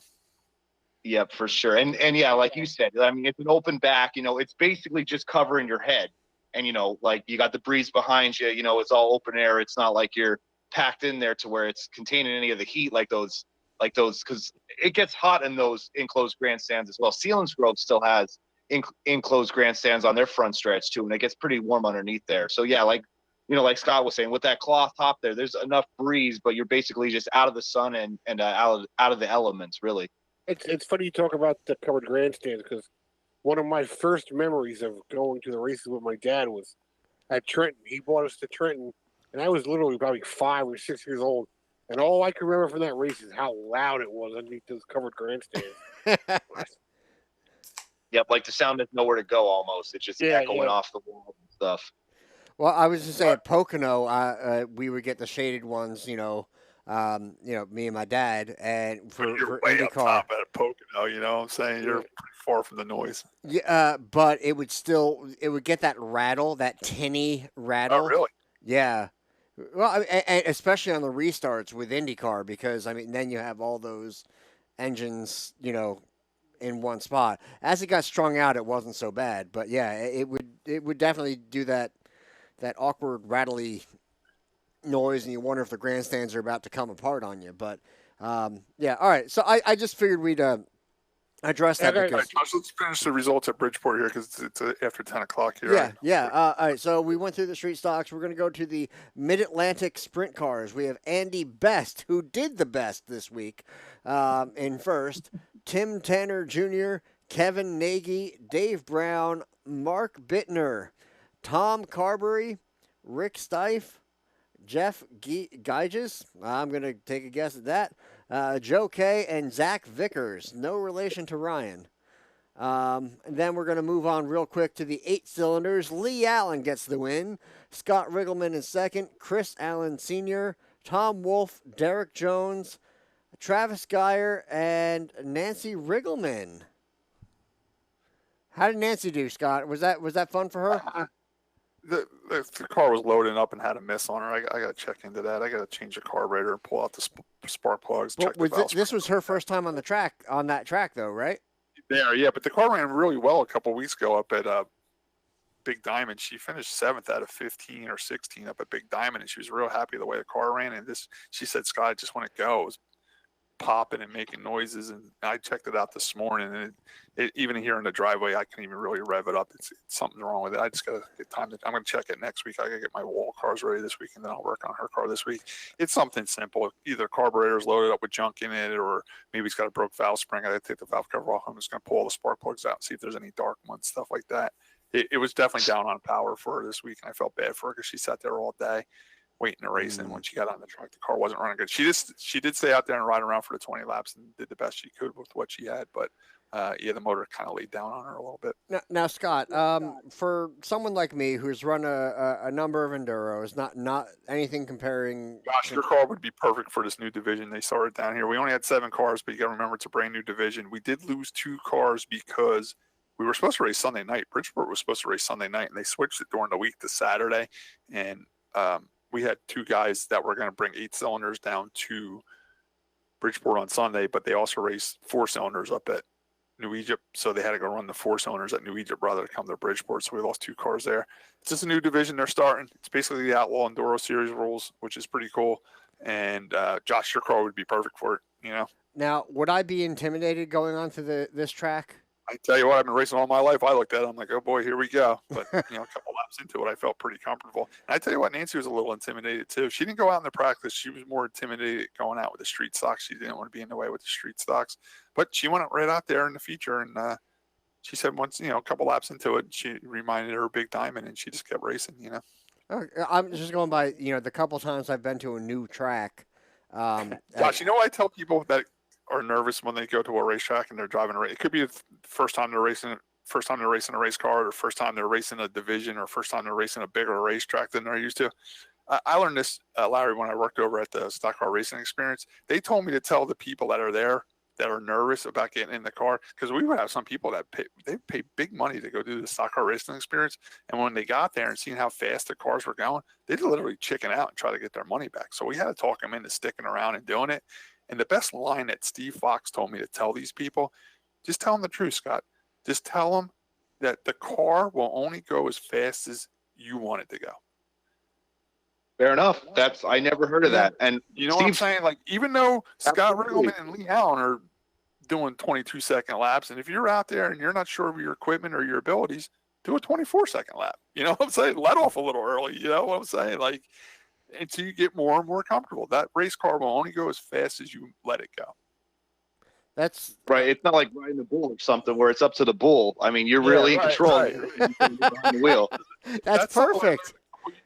That's something I learned a couple of years that Steve Fox taught me over at this driving school. And I tell you what, we would have people that were literally chickening out and wanted their money back.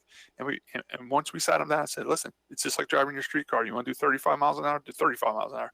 You want to do 75 miles an hour, do 75 miles an hour. You control the speed of this car. It's not a ride at Great Adventure where we control the speed. You're driving it, and we're pacing you. If you don't feel like going as fast as the pace car's going, you slow down, we slow down to you. And then that's the way I explain it to people. That's the way I explain it to myself. And even the times I drove modifieds or raced Thompson, I'm like, I'm just going to go out and do the best I can. And within a few laps, I'm right up to speed. I'm pretty good at doing that. But yeah, there's times I get nervous pulling out on racetracks the first time I see it. Big Diamond was one of them. First time I walked into Big Diamond, I'm like, Larry, I'm sure when you were there Friday, you signed at that pit shack and you look down at the racetrack and you're like, oh my God, that thing looks super fast, But once you're out there, you get comfortable. Nancy even said, and I even tell Nancy too, because she got nervous the first time I took her to Grandview too. I said, Nancy, just go out and do it. Just do the best you can. And by the end of the day, after the race is over, she's like, I loved it. I can't wait to do it again. So I told her that at Bridgeport. I said, Nancy, I know you're nervous now, but as soon as the race is over, you're going to be like, when's the next one? That was awesome, So, Plus, there were 7 cars out there. I'm like, just go out and do the best you can. There's 7 cars. Well, I was going to say, my first time at Evergreen, which was Mountain at the time, Yeah, I was a little bit like nervous only because well, I mean it was snow. I hadn't done that before, but I was also mostly nervous about like, hey, where do I sign in? How do I know when I'm supposed to go out? Like, I didn't want to screw up or hold up the works. When I went down to Bridgeport, that was a little bit more like, dude, I haven't really done dirt before. Now I'd raced on snow, which I guess you could argue would be some type of experience, but I hadn't done it before. So again, it was like just so I was going by mostly like Lee and Animal were there, and just give me some guidance. Hey, tell me what to do. I will do it. You guide it through me once, and then I'll be good. Well, you're exactly right. I mean, this is a brand new design track, and me and Nancy weren't even sure how to get on and off the track. Okay, yeah, So, I'm used to the old way. for all that. And me and Nancy actually even walked over to the track because she went. I was over to get my car safety inspected, and she went and drew for it, and she drew the pole for me. She's like, "Oh, I got good news. I drew the pole for you." I said, "Yeah, it's good news if I've ever been here before, but I haven't." I said, "I kind of want to start third or fifth or something." And I actually had to go in the grandstands and watch the first few races. Number one, to see where they were pulling onto the track, how they were pulling off the track, and number two, where they were starting the race at. Because now I got to go out and start my race. I want to see, every track's a little bit different where the flagger wants you to start the track. And I noticed there was one of those big Uke tires out there with a board on top of it with a cone on it. And I watched a couple races. I noticed that was the restart cone. That's where they were starting the races at. So yeah, we and they got a weird way of getting off the track there where you come at a 4 down the front straightaway, and you actually get on that little quarter-mile track and go around 1 and 2 of the quarter-mile track. So now you're in the infield of the 4/10 mile, and then you make a right-hand turn, and you got to sit in the infield and wait for there's no cars coming or the yellow flag to be out, and you cross over the track and go through the back wall. So that, I'm kind of glad I watched a few videos so I knew how to do that. So, yeah, I mean, for me to start on the pole and finish second to Lee Allen down there, I was very happy with myself because I'd never been there before. I knew nothing. Like you said, I didn't know where to sign in. I didn't know any officials. I didn't know where to restart the race. I didn't know how to pull in and off the track. I know it now. So next time I go back, I'll be more and more comfortable. Yeah, it's weird because especially when you race like like Scott, we did for years racing for points at Wall, and you get used to Alan Brenner or Sam Ballard or certain officials that you can go to and ask a question. And I'm not talking about yelling and getting something fixed right away, but just a hey, what do they want me to do here? Or I missed that announcement. Can you help? And they work with you, and because they recognize you, you recognize them. You have a professional relationship. Yeah. And when you're at a different track, it's completely. And again, with Danny gone now, it's. Yeah, I lost my contact down there. He was my contact guy. Yeah. But, Lee, like I said, Lee's been racing down there all year. I think that they got about 5 or 6 races in down there. Any question I had, I was parked right next to Lee. I just asked Lee, Yeah, I probably would do the same. And I hate sounding like a broken record, but yeah. Now I've been down there once. I know everything now, so it's fine, Yeah. And with my racing career, I've raced so many different racetracks. Like I get adapted to tracks very well. And with YouTube now, I watch the races before I go down there, YouTube is tremendous. If you need All to right, Josh. fix your '97 Civic, or if you need to Fix the toilet or learn how to get off the track at Bridgeport. Josh, you need to watch a video on how to unload your race car. And you forget how to do that yet? Who, me? No, Josh. Oh, Josh? I got to load it first. I'll load it and get back to the racetrack? That's How many years has that been in the trailer? It's not on a trailer. It's in one of those carports that Larry has at the track. Get it out of the carport and bring it up to the carport up to Evergreen so they can use it in the grandstand. Rental for the day. You make some money off this. All right, Larry, another little segment we started on the RPM podcast a couple of weeks ago was we're starting something new called reviews and recommendations. Do you want to do Wall Stadium? You want to talk about Wall Stadium? We're about to practice? Yeah, it was Wall Stadium held a practice Saturday. I did go over there first thing in the morning so I can buy my tires because we do a tire bank thing down here, Larry, where you're allowed to buy 6 tires at the beginning of the year and bank them. Then you're only allowed 1 tire per week after that. So I knew I was racing Bridgeport, so I at least wanted to get up to Wall Stadium in the morning and buy my tires so I can mount them during the week and I don't have to mount them at the racetrack. So I did go up there Saturday morning around 10 o'clock in the morning. I just drove in the pits, bought my tires. I did go upstairs and pay for my pit spots. Diane was very nice. She was asking me why I wasn't there. I was telling her I was running Bridgeport. She was asking about Bridgeport, stuff like that. There was quite a few factory stocks there. The pits weren't really packed or anything, but there was probably about 15 factory stocks when I was there, and they had the rookie practice going on when I was there. I did go up into the office and buy my pit spots and everything. Well, And I Emily mean, was up there. let's be fair. The heat turned off a lot of people. I saw Bryn. Burnt.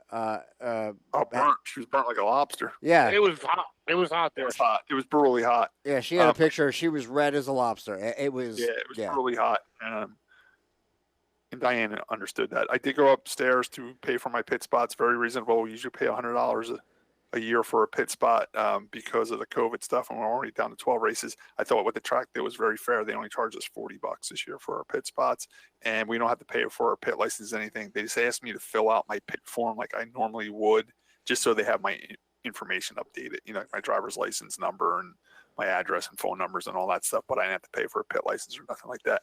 I did get to talk to Emily a little bit while I was upstairs. Emily told me that she has the general manager position at the racetrack this year.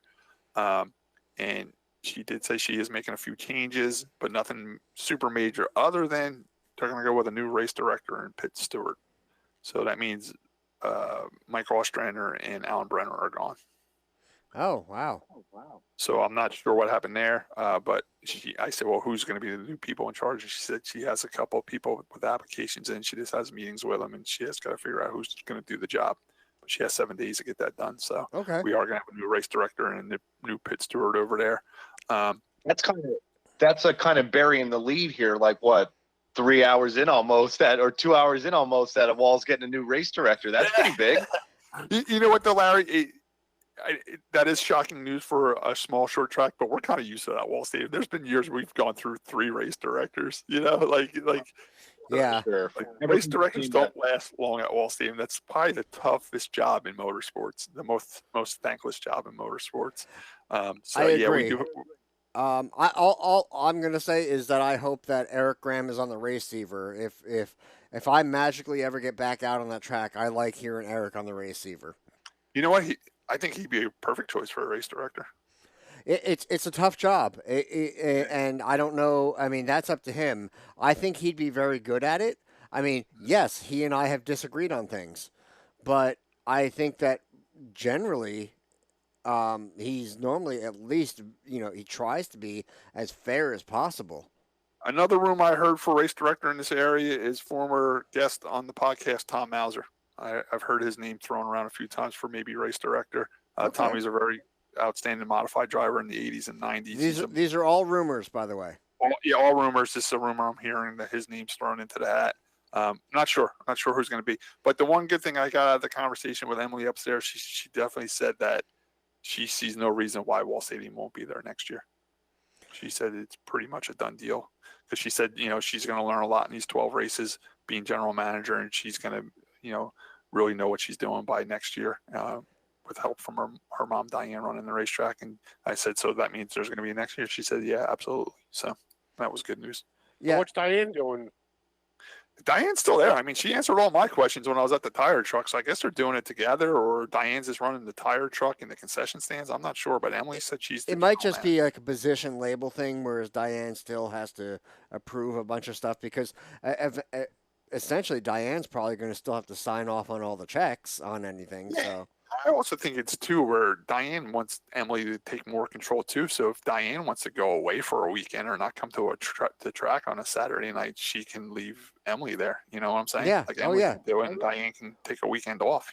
Diane's been doing this for about 5 or 6 years now, where she hasn't missed a Saturday at the racetrack, and I'm sure there's other things she wants to do in life. And Emily has been. Oh, I'm sorry. Go ahead, Larry. No, I was going to say, like you said, too, with that, it's like, and if you have a good race director, too, that also helps. Yeah. So like you said, with the race director, that if you get somebody up there that knows what they're, almost like how Evergreen has it now, it's like I barely even seen Jason on Sunday because the race director handled almost everything. Right. So if you get a race director who's good and who knows what they're doing and committed to it, it's like, then that takes a ton of pressure and a ton of responsibility off of management, Oh, absolutely, 100%. And I know that Emily's been really responsible because Lisa has been for a number of years.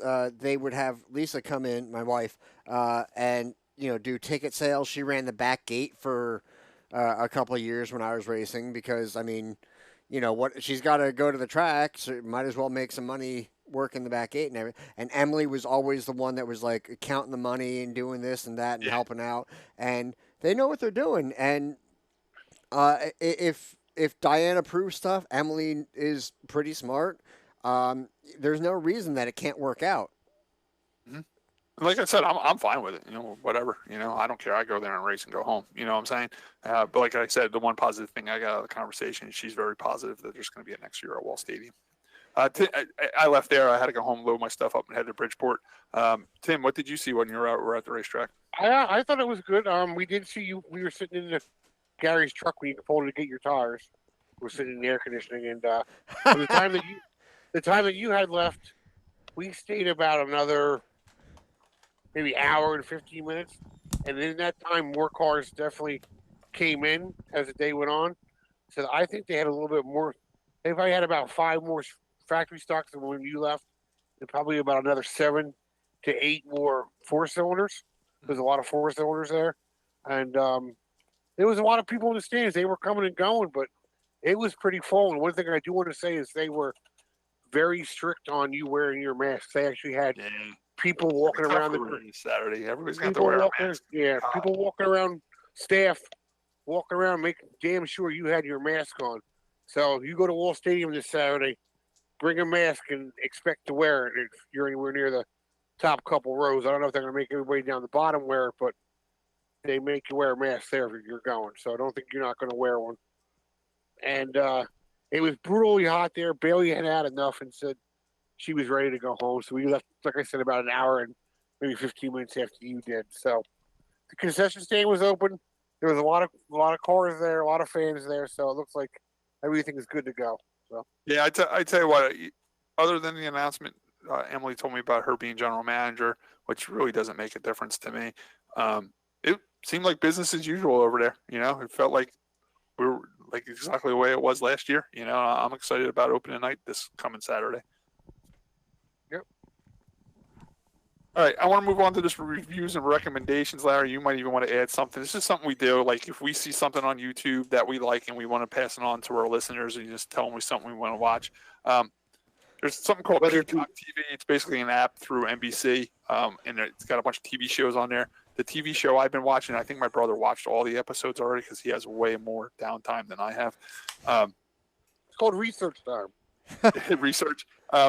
Was Dale Jr. has this thing called Law Speedways where he doesn't even really go. He kind of sends his crew out there to go do it. What's his name, Tim? Is that Matt Dillner? Or? Matt Dillner, yeah. Sure kind of reminds me if you ever watch the Expedition Unknown where Josh Gates sits in his office and sends his crew out to go check out. Yeah, that's what Dale Jr. does. Yeah. He sits in his garage at home and he sends his guys out to do it. He's like, I go on a few. Yeah, he went on the one in New Asheville, North Carolina. It's probably 20 he went to Metro Liner, which is right in his backyard. Yeah, I watched. I don't know how many episodes there is, Tim. Maybe 6 to 8 or something like that. How many episodes is there? I think there's 8. At 8 episodes. I've watched 2 so far. I watched the one on Hinchcliffe Stadium, which is in Patterson, New Jersey, which I've heard about all my life, and I watched the one on New Asheville Speedway. That was interesting. In North Carolina, which is very interesting. It's now a state park or a county park for like people to exercise and ride their bicycles and stuff like that. And I started watching the one with Ken Reagan on the track in Georgia that had the moonshine still underneath it. Yeah, that's the one that That's the track that everybody would know. That's the track that they did the Toyota commercials a couple of years ago when the Toyotas were racing on the old racetrack. Was it a Toyota or was it a Dodge? Maybe Dodge, maybe, yeah. Yeah, I think it was the Dodge Viper and all that stuff. I would give you a little spoiler on that one. Gary Ballou's on that at the end. Very, very good. Is he really? Oh, I can't wait to see him. So there's a bunch of them on there. Richard Petty's another guest that pops in and out with some information. When they were at New Asheville Speedway, it was pretty cool to see Robert Presley. I always enjoyed watching him race. I got to know him a little bit up at Loudon with the Busch North cars. He would run with us, or when we ran the Busch North cars with the Busch South cars, we got to know Robert Presley a little bit. He was a big racer at the New Asheville Speedway. It was pretty cool. They went to Jack Ingram's shop and sat down and talked to Jack Ingram about a big fight he got into at the racetrack and getting arrested and stuff like that. Basically, awesome show. Very, very well done. Dale Jr. does awesome work. I know a lot of people think Dale Jr. is one of these spoiled kids that, we're lucky to race, and he didn't live up to the expectation of Dale Sr. But I tell you what, Dale Jr. is 100% a racer. I even heard people saying he doesn't belong in the Hall of Fame. Trust me, I don't care what he did on the racetrack. What he's doing off the racetrack to help save the history of motorsports and keeping it documented and everything is tremendous. I really, really appreciate his love for that is a great way to put it. I mean, even if he didn't perform excellently on the racetrack itself, what he's doing to preserve the history and support racing as as a thing. I think, and I mean, I was never a Dale Jr. fan when he was driving. A Robbie Gordon fan. How's Spencer become a Robbie Gordon fan? Okay. Well, first, let me tell you about. Oh, you pushed a button there, Scott. It's actually silly, but it'll make sense. But anyway, Dale Jr., I was never a fan of Dale Jr. when he was driving, but in my opinion, he's the single best asset NASCAR has at their disposal right now. Yes. There's, mind-wise, idea-wise, just absolute love for the sport-wise. He's the best thing they have. And if it was up, and in my opinion, they should use him any way possible. Dale, what do you think about that? Almost like how Bill France Jr. and Dale's old man were. Dale, what do you think about this? Dale, we want to try this.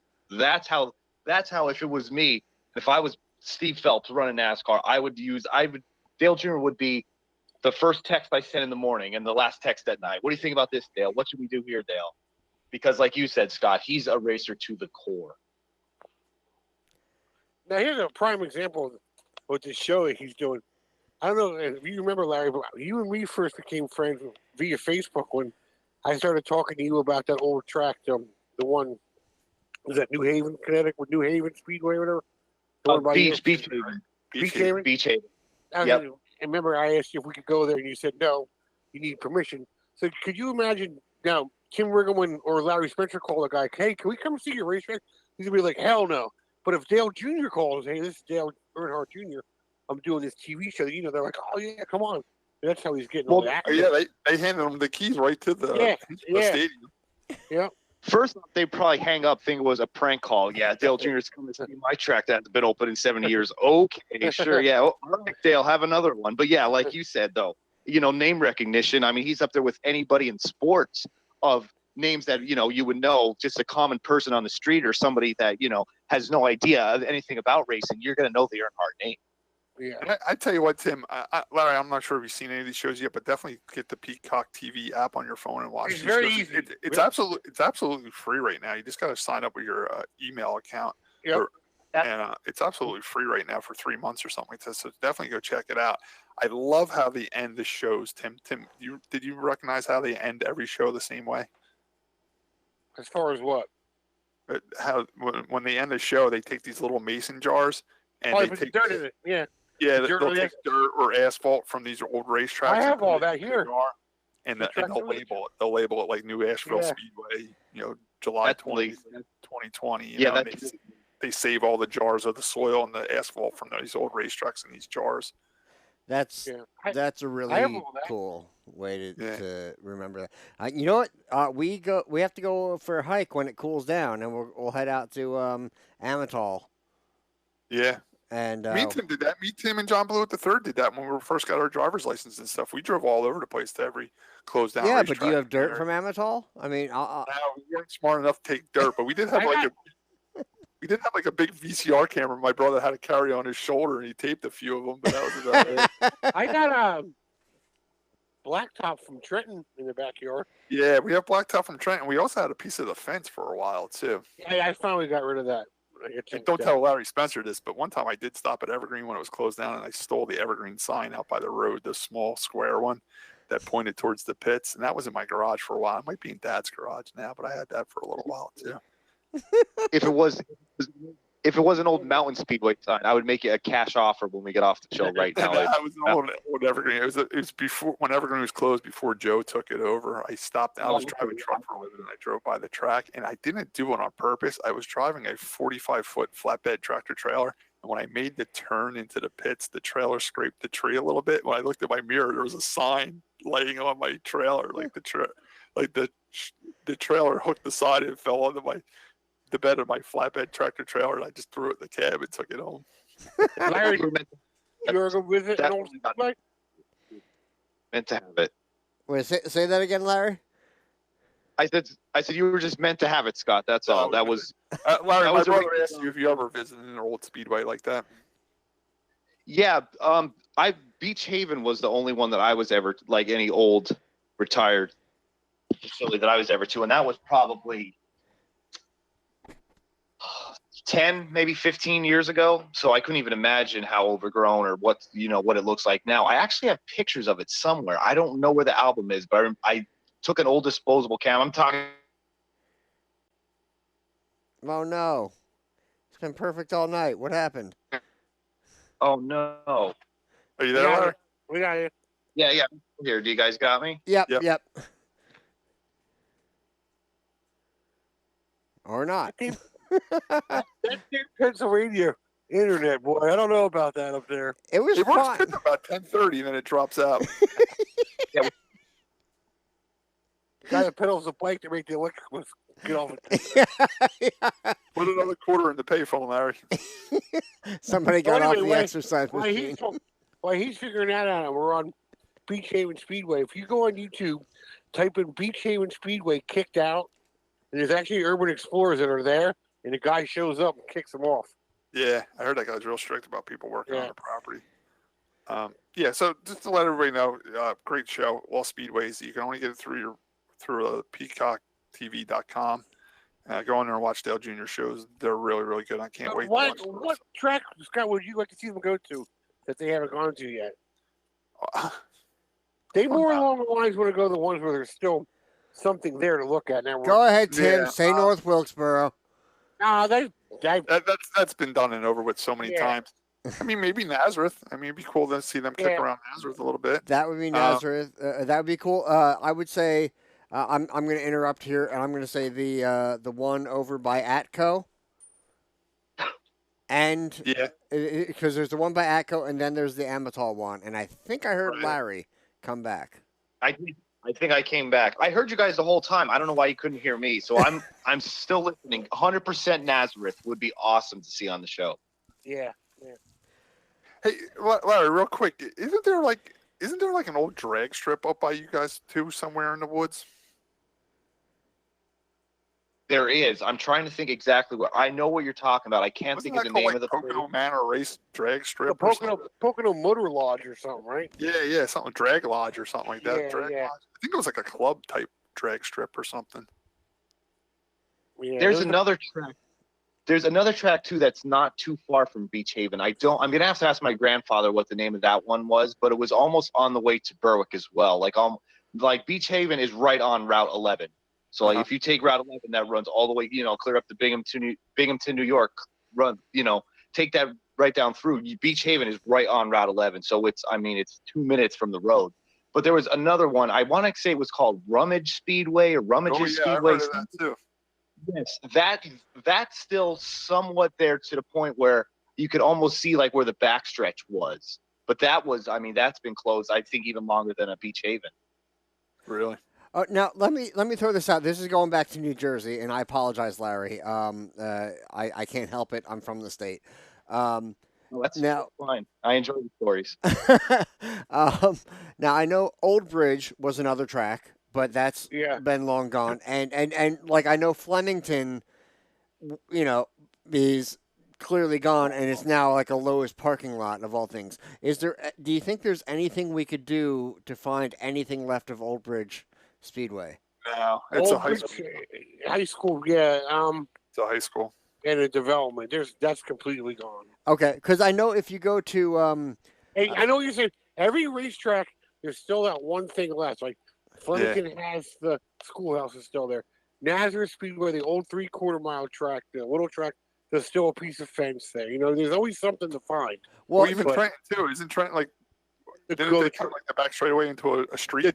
The Well- dog leg is literally the street now. yeah. The Yeah. lake is still there. So there's actually two things with Trenton. Like you said, that street is the backstretch with the dog leg, and kind of the lake thing is still there. But also, if you go on the grounds for sculpture, The concrete pad's still there for the grant. There's a concrete pad. Yes, Tim. Very good. For I think it's called like the 7 or the 9 muses or something like that. That where you're at there, you're standing on part of the concrete pad for the old grandstands. Yeah, and a couple of the garages are still there. And that's what's cool about Dale Jr.'s show too. He always finds a guy that knows the lay of the land. He knows where to kick the leaves to find like stuff like that. Like, all right, here's the pylon that used to hold the covered grandstands up. This is where the pin entrance was. The trucks would pull through here. He knew where to pull the brush back to show that. You know what I'm saying? And they had photographs to back it up too. They even had photographs and videos to back up their stories. You know. I hope he keeps up with the part where he's going to tell you about why it closed too. You know. Yeah. And I tell you what, that new Asheville Speedway one, the Biltmore Hotel pretty much closed it down because they wanted to get rid of the noise, and they kind of promised the town. Well, the town kind of lied to the racers and said, listen, we're going to close this track down, but we're going to build you a brand new one, and they never built it. And the Biltmore Hotel is someplace I always wanted to go to because it's Vanderbilt's personal getaway, like home, and they turn it into like a bed and breakfast type place, and it's on like 1,800 acres of land. It's supposed to be really beautiful, and you can rent a room there and, you know, take horse rides through the woods and stuff like that. Now I don't want to go because now I found out the story. When they built the place, they had a racetrack shut down. So now screw the Biltmore house. Which is odd because Vanderbilt was a race car guy. Yeah, but he had passed away, and now they were making it into a tourist attraction, you know? So, is it haunted, though? Because then maybe Tim and I will go. Yeah, it might be. But they even had, and that's what I mean, Dale Jr. does a lot of fact checking, and he even found like old newspaper clippings saying, like, you know, the Biltmore House donated $250,000 like to the new mayor's campaign and all this stuff. He can probably call his buddy that works at ESPN and go, yo, man, can you find out about, you know, they have like a database for everything. Yeah, you know? yeah. Well, the downside is, and everyone on here, and I think everyone listening knows, corruption and politics goes together hand in hand, and then politics and racing are also hand in hand. So, ergo, corruption is part of racing. More corrupt politics have closed more racetracks down than anything else. Yeah.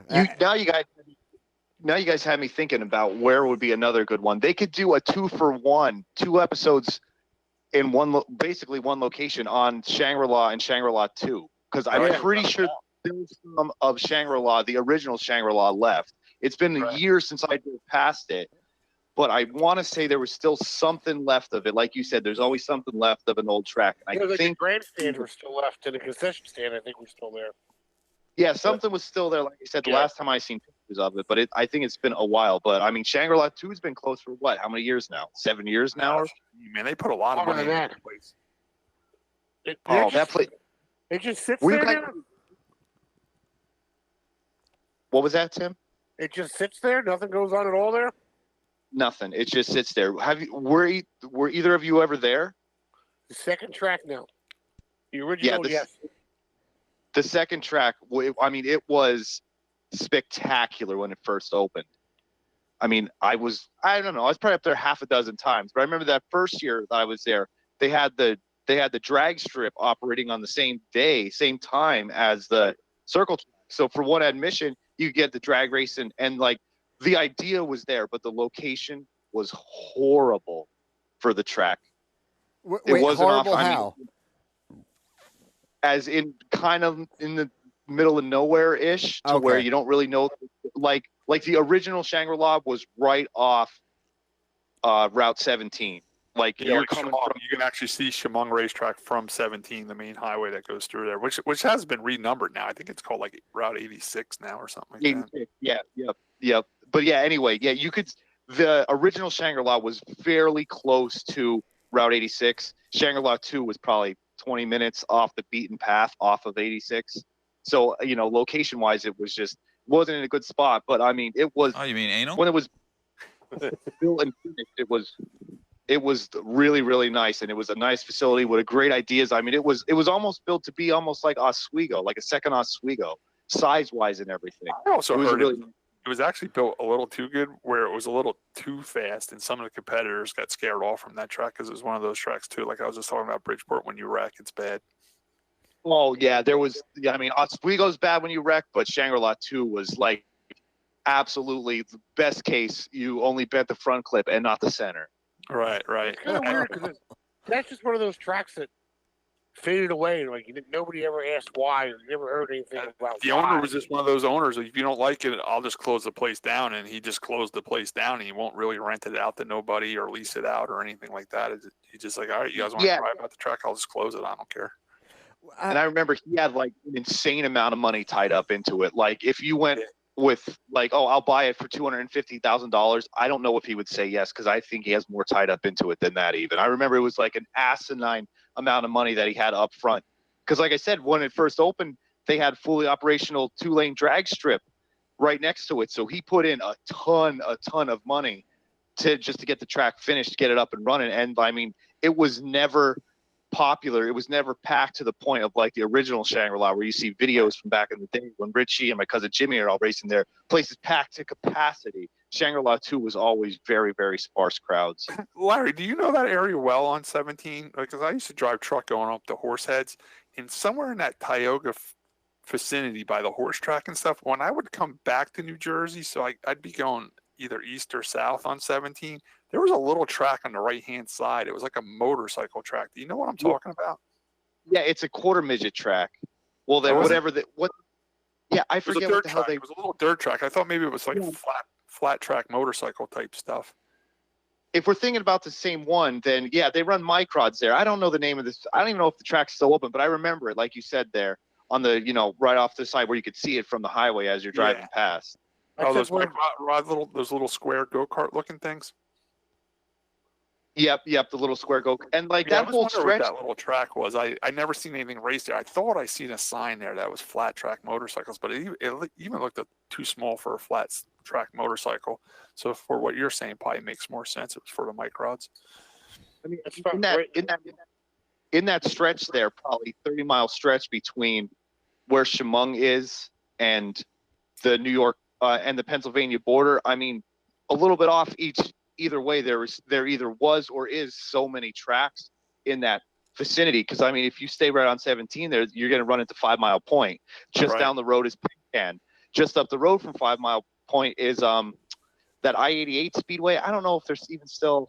I haven't heard anything from them in a while, so I don't know if they're operating this year. But then the Thunder Mountain is not too far from that stretch either. So in that stretch of Route 86, like you're talking about there, good half an hour, one straight shot. If you want to veer off either way, you're going to find a racetrack, whether it be still operating. You can even go further than that, Chemung, and then you have Watkins Glen, the road course. And when I stayed up in Watkins Glen one weekend just camping, and we were driving around Lake Seneca, doing the winery thing, and I saw another racetrack up that way too. It was like Woodhull or something like that. It's Outlaw Speedway now. Yeah, it was called Outlaw Speedway. Yep. So like you said, you go a little bit further west on 86, and there's tracks out there as well. I know. It felt like every little highway you went down, you'd find some type of racetrack somewhere in the middle of nowhere. It was pretty cool. That original part of 17 you were talking about, that's where the Blue Dolphin Diner is. You're right there, Larry Spencer. Never had it. I've heard of it, but no, I've never had it. And I'm thinking about too, Scott. We were talking Dunhill too. We were talking last time about when I was doing a little bit of announcing there when my uncle was a promoter. That's not far off of 17 either. Like you get off at the Towanda exit and go down Route 220. So right there's another one to the list of tracks that are either open or were opened right in that stretch there. I didn't realize it until we just started talking how many tracks are right smack dab it. Yeah.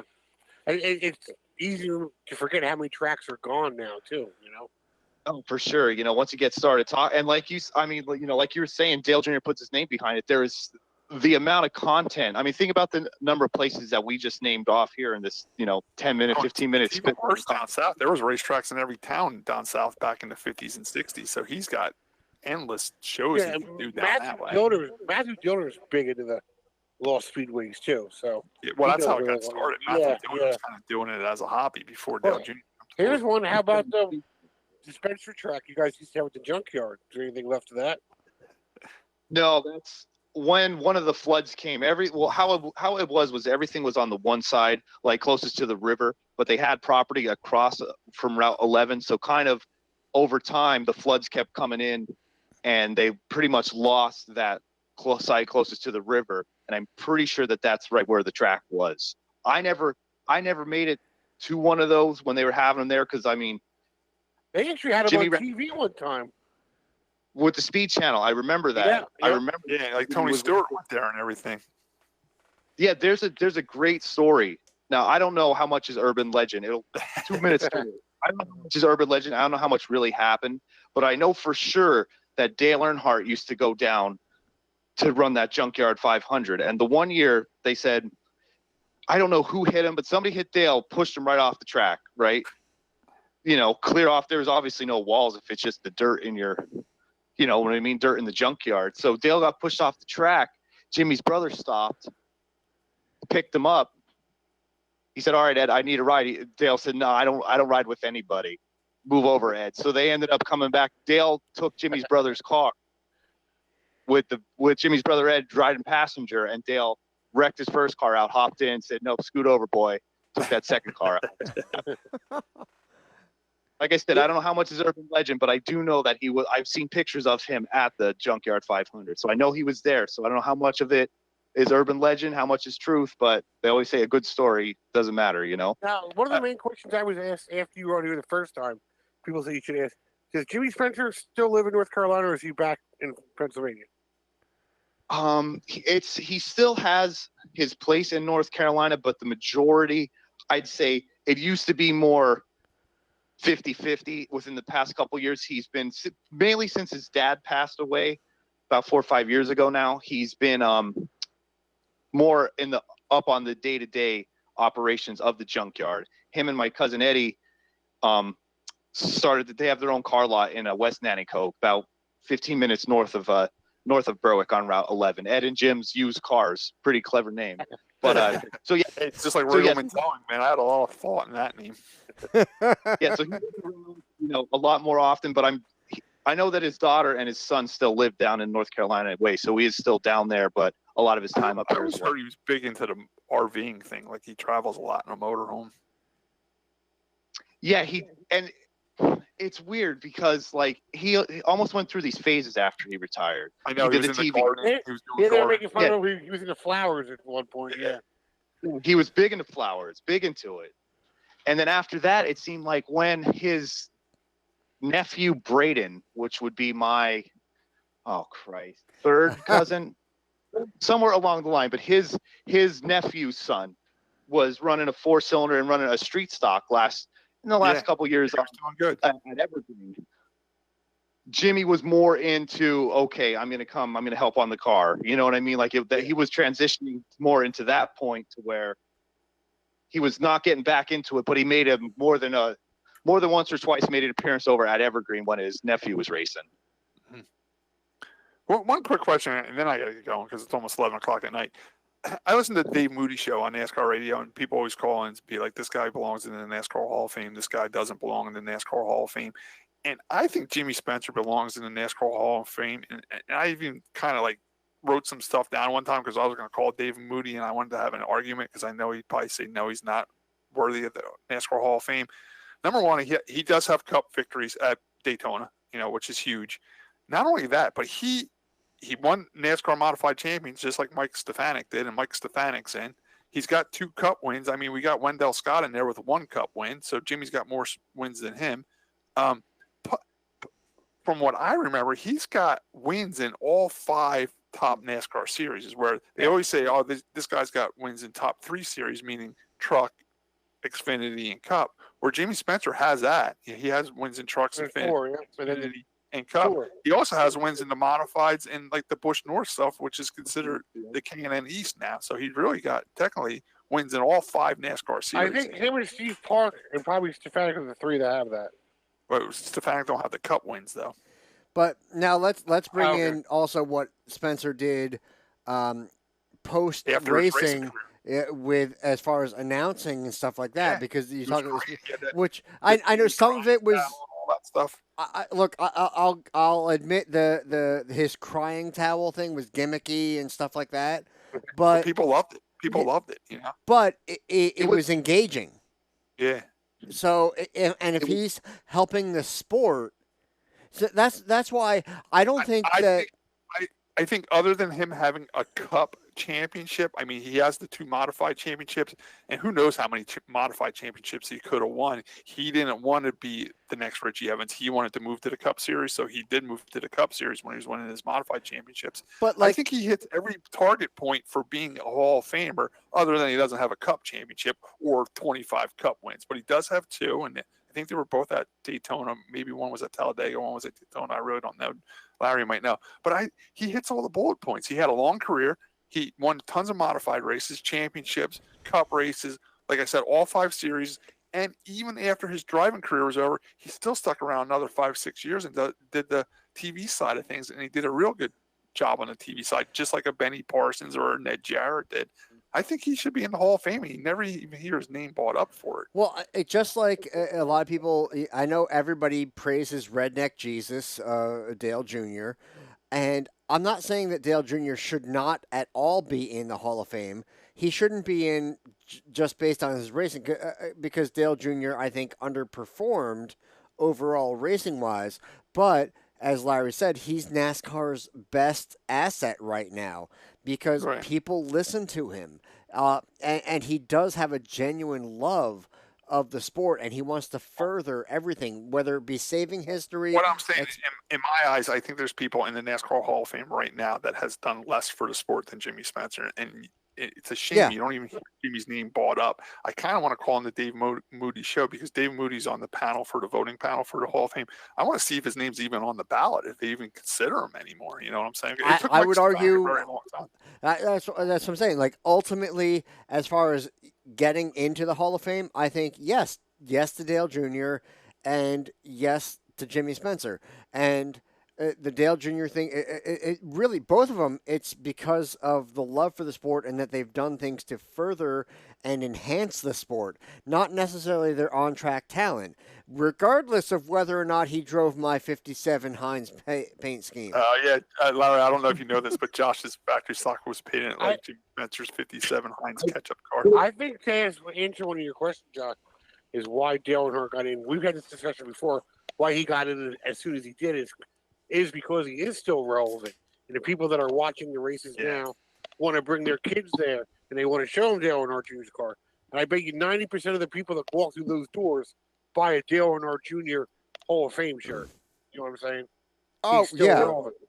I listen to Chocolate Myers on NASCAR radio too, and he runs the Richard Childress Museum, and he says he knows he's old now because there's people like 20-year-old kids that come in and they don't even know who Dale Sr. was. They're there for Dale Jr. stuff. Well, exactly. How many people know who? And I hate to say it, but there's people that look at the races now that don't know who John Blewett III is. Oh, I know. You know? But but I mean, when Richard Petty got into the Hall of Fame, they took 5 people in that year, and he was the only one alive. He said he only made it in that year because they needed somebody above ground to do all the interviews. Which that's terrible, but yes, it's funny. But at some point, part of the life cycle is we're all going to. I mean, I know I was a blip, if that, a blip on the radar at Walt Stadium. I've made a lot of friendships, and it's been great. Larry, what do you think about all that? I mean, well, first, Josh, I remember you having that Heinz 57, and I didn't know almost anybody that raced that wall. I forget what year did you have that car? Well, he still has it technically. Yeah, but he hasn't raced it in many years. Let's see. I started in, I'm going to say 2011, 2012. I started really running that, and then I ran it for probably 6 years. Because I remember coming down with Scott Adams when he ran his 4-cylinder those couple of times when they had like the spooky spectacular 4-cylinder shows and stuff. Yeah. Almost like right after the time when a Neitz was running the enduros down there. And I remember too with that car. I had no idea who you were, Josh. But I'm like, that son of a bitch has run the Heinz 57, so that's my guy in the race. At least somebody recognized it. Larry, real quick, because I got 7 minutes left, and it's gonna be 11 o'clock, and I got to get off here. Do you think Jimmy Spencer had that Heinz sponsorship because isn't Heinz in Berwick, Pennsylvania? No, Wise Potato Chips is in Berwick, and what? Hold on, there's something else. Not in Berwick, but there's. Oh my God! Planters Peanuts is from Wilkes-Barre, which is close, real close to Berwick. For some reason, I could have sworn when I was driving truck up that way, I seen a Heinz place up in that area somewhere. I thought it was in the Berwick area. You know, Heinz was the first factory that had electricity in it. That's Larry. Just a reminder, this is a racing show, but yes, the Heinz was the first factory that had electricity. Hey, there's Heinz ketchup at every concession stand at every racetrack, pal. Larry, what do you think of Bigfoot? Bigfoot, he's out there. I'll tell you that he's out there. Want to hear it or not? They just discovered that Bigfoot's name is Daryl. Yeah, I can see that. I most definitely want to hear your Bigfoot stories.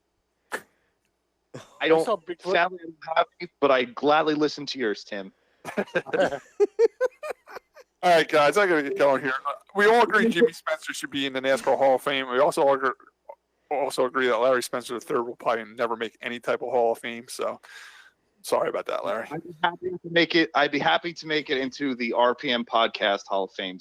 That's real easy. Just send us like a bent piece of your race car, and Josh will hang it on the wall down there. we got some room, and honestly, you've already been on twice, so I mean that's above the majority of people. So you're damn close to the Hall of Fame. I got to get going here. We didn't get the NASCAR. We didn't get the Indy. Maybe another time, but Indy did race at Iowa. My boy Michael Andretti didn't do much. NASCAR's back racing. Do you guys want to do a quick what have we learned? And then yeah. I got two things for that. So let's start with Scott. What did you learn today? Nothing again. I'm bad at that. Okay, screw Scott. I learned Larry just leaves his race car at the racetrack. He's a true racer. Tim, what did you learn today? I learned Scott doesn't care about Heinz ketchup being the first place to have electricity in the world. No, I do, but just not on a race. I learned that Larry Spencer, as myself, has seen a Bigfoot somewhere along the line. And Josh's race car is in the same spot it's been for the last 5 years. That's pretty damn accurate. Larry, what did you learn today? I learned that there are people out there, friends I would consider them, outside of the state of Pennsylvania that think Jimmy Spencer should be in the Hall of Fame because abso-freaking-lutely he should be in the Hall of Fame. Jimmy Spencer, just so you know, was very popular with the kids our age at that particular time in New Jersey. Well, Larry, I also want you to understand that me and my brother did watch Jimmy race a lot because he used to come down to New Egypt Speedway a lot, and that's right in our backyard. And he would also come down to Wall Stadium quite a bit. So we got to see Jimmy race quite a bit. And not only that, we used to go to the Race of Champions every year, and Jimmy always ran very well at the Race of Champions. We were there the year that he won. Yeah, we were there when he had the blue car with the white 24s on. I think it was one of his first Cavaliers. We were there when he won it. Jimmy Spencer used to come to New Egypt Speedway a lot, chasing NASCAR points with Evans, all those guys. So we did grow up watching Jimmy Spencer race. Real quick on a Wednesday night, just so you know, it would be Jimmy Spencer, John Blewett Jr., Jamie Torino, Richie Evans, Greg Sachs, George Kent, the Flying Dutchman, Harback, Tom Baldwin. I mean, it was a hell of a field. The top on a quarter-mile flat racetrack. You're talking 25 guys crying they can't make the feature at Evergreen. There'd be 40 guys trying to make a 20-car field at New Egypt with every big name in the world there. That was, in my opinion, we were very, like Tim saying, we were very lucky on a Wednesday night, 15 minutes from our house. We had the best in the NASCAR modified business coming to our home track, and we got to watch them race as kids. So it was pretty cool growing up in our area. And so, we did watch Jimmy Spencer race a lot, And that means a lot. Even like the Busch North, when I was working with Truex's, he always had a car entered. He had those Zippo cars and stuff like that. So I watched Jimmy race quite a bit.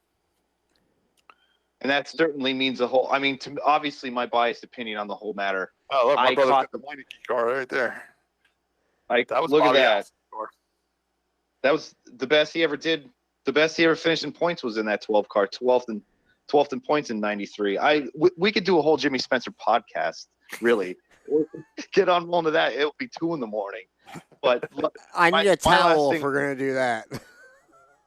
is I appreciate that coming from you, Scott, and from Tim that actually got to see him race, because like I said, my completely biased opinion on the subject matter. I only caught the tail end of his Cup Series career and got to, you know what I mean, and heard the stories passed down from time and time again. So to have somebody outside of the family, completely unbiased in the situation, say that really means a lot. All right, Larry, real quick, we're going to sign off here. But what's Evergreen's next race? Let's just promote that real quick. What do they got going on next? Do you know offhand? Yeah, next Sunday, what the hell's the date? The 26th. Sunday the 26th, they're having the second leg of the 6-race series for the late models. Oh, so cool. the late models for their second big show of the year, the second time. They limited the late models this year to where they're only on the cards for their big races. Like there's no regular show late models. Right. So this is the second race that they're having of the 6-race series. Evergreen Modifieds will be back this week, and probably 4 Cylinders factory stocks as well. And then, like I said, coming up in 2 weeks on August 2nd is all I care about is that the Enduros that day, and I'm really excited for it. So I know that there's some Enduros on the schedule that day, but they don't have the 8-cylinder Enduros. I'm really looking forward when they had one in the beginning of the year, but COVID ruined that, and they did open it up to Outlaw Enduro Series rules. So when they ever have an 8-cylinder Enduro again, I'm going to bring the white 7X up there. Oh, I love an Enduro. Scott, you're talking to a track official, a track employee of Evergreen Raceway. I can talk to the right people, see if we get one on the show. All you got to do is make sure it's on the same weekend that they're racing at Grandview, and I'm sure you can draw a few cars over there. You know what I'm saying? All right, guys. Sure. Well, that wraps up. Wait. I didn't get to what I learned. All right, Josh, you got 1 minute. Okay, real quick. What I learned today, I learned that I'm going to stop by Scott's to steal car parts this evening or tomorrow evening. And I also learned that Scott doesn't know if the interwebs works up near Larry's area. I don't see it does it. Well, it must. You knew Bridgeport's a new racetrack. It did pretty good, but that's all I got. So stay tuned next week for when Jimmy Spencer is going to be on the show. Yeah, we have the best answer. We got Larry, you can promise Scott something special next time he comes to Evergreen. Can I get an air-conditioned seat in the booth next time I come? Tim, if you can walk up them steps, you can sit in there. Tim, for you, I would give up my seat if I needed to. For you, like that. Josh, that was great. Advertise Jimmy, settle for Larry again. Everybody's a winner. Right, guys, we can't top that. I can't top that. 179 of the RPM podcast. 178. 178, 179. It was so long. Yeah, it was so good. It was 2 episodes. Holy crap, that was awesome. Larry, we're going to hold you to do our other show. Josh, what's the name of the other show we do? The Conspiracy Corner. Oh my God. Yeah, you're going to do that one. They've done one show, so don't expect another one anytime soon. It's happening. It's in the works. Go to Wall, damn it. All right, good night, guys. Go to Wall Saturday and wash your hands. Yeah, bring your mask. Bring your mask. All right, good night, guys. Good night, Scott. Larry, thank you so much. Absolutely, anytime. That was unbelievably fun, and I know it got ridiculous at the end, but oh my God, that was a lot of fun. I know Scott had to go.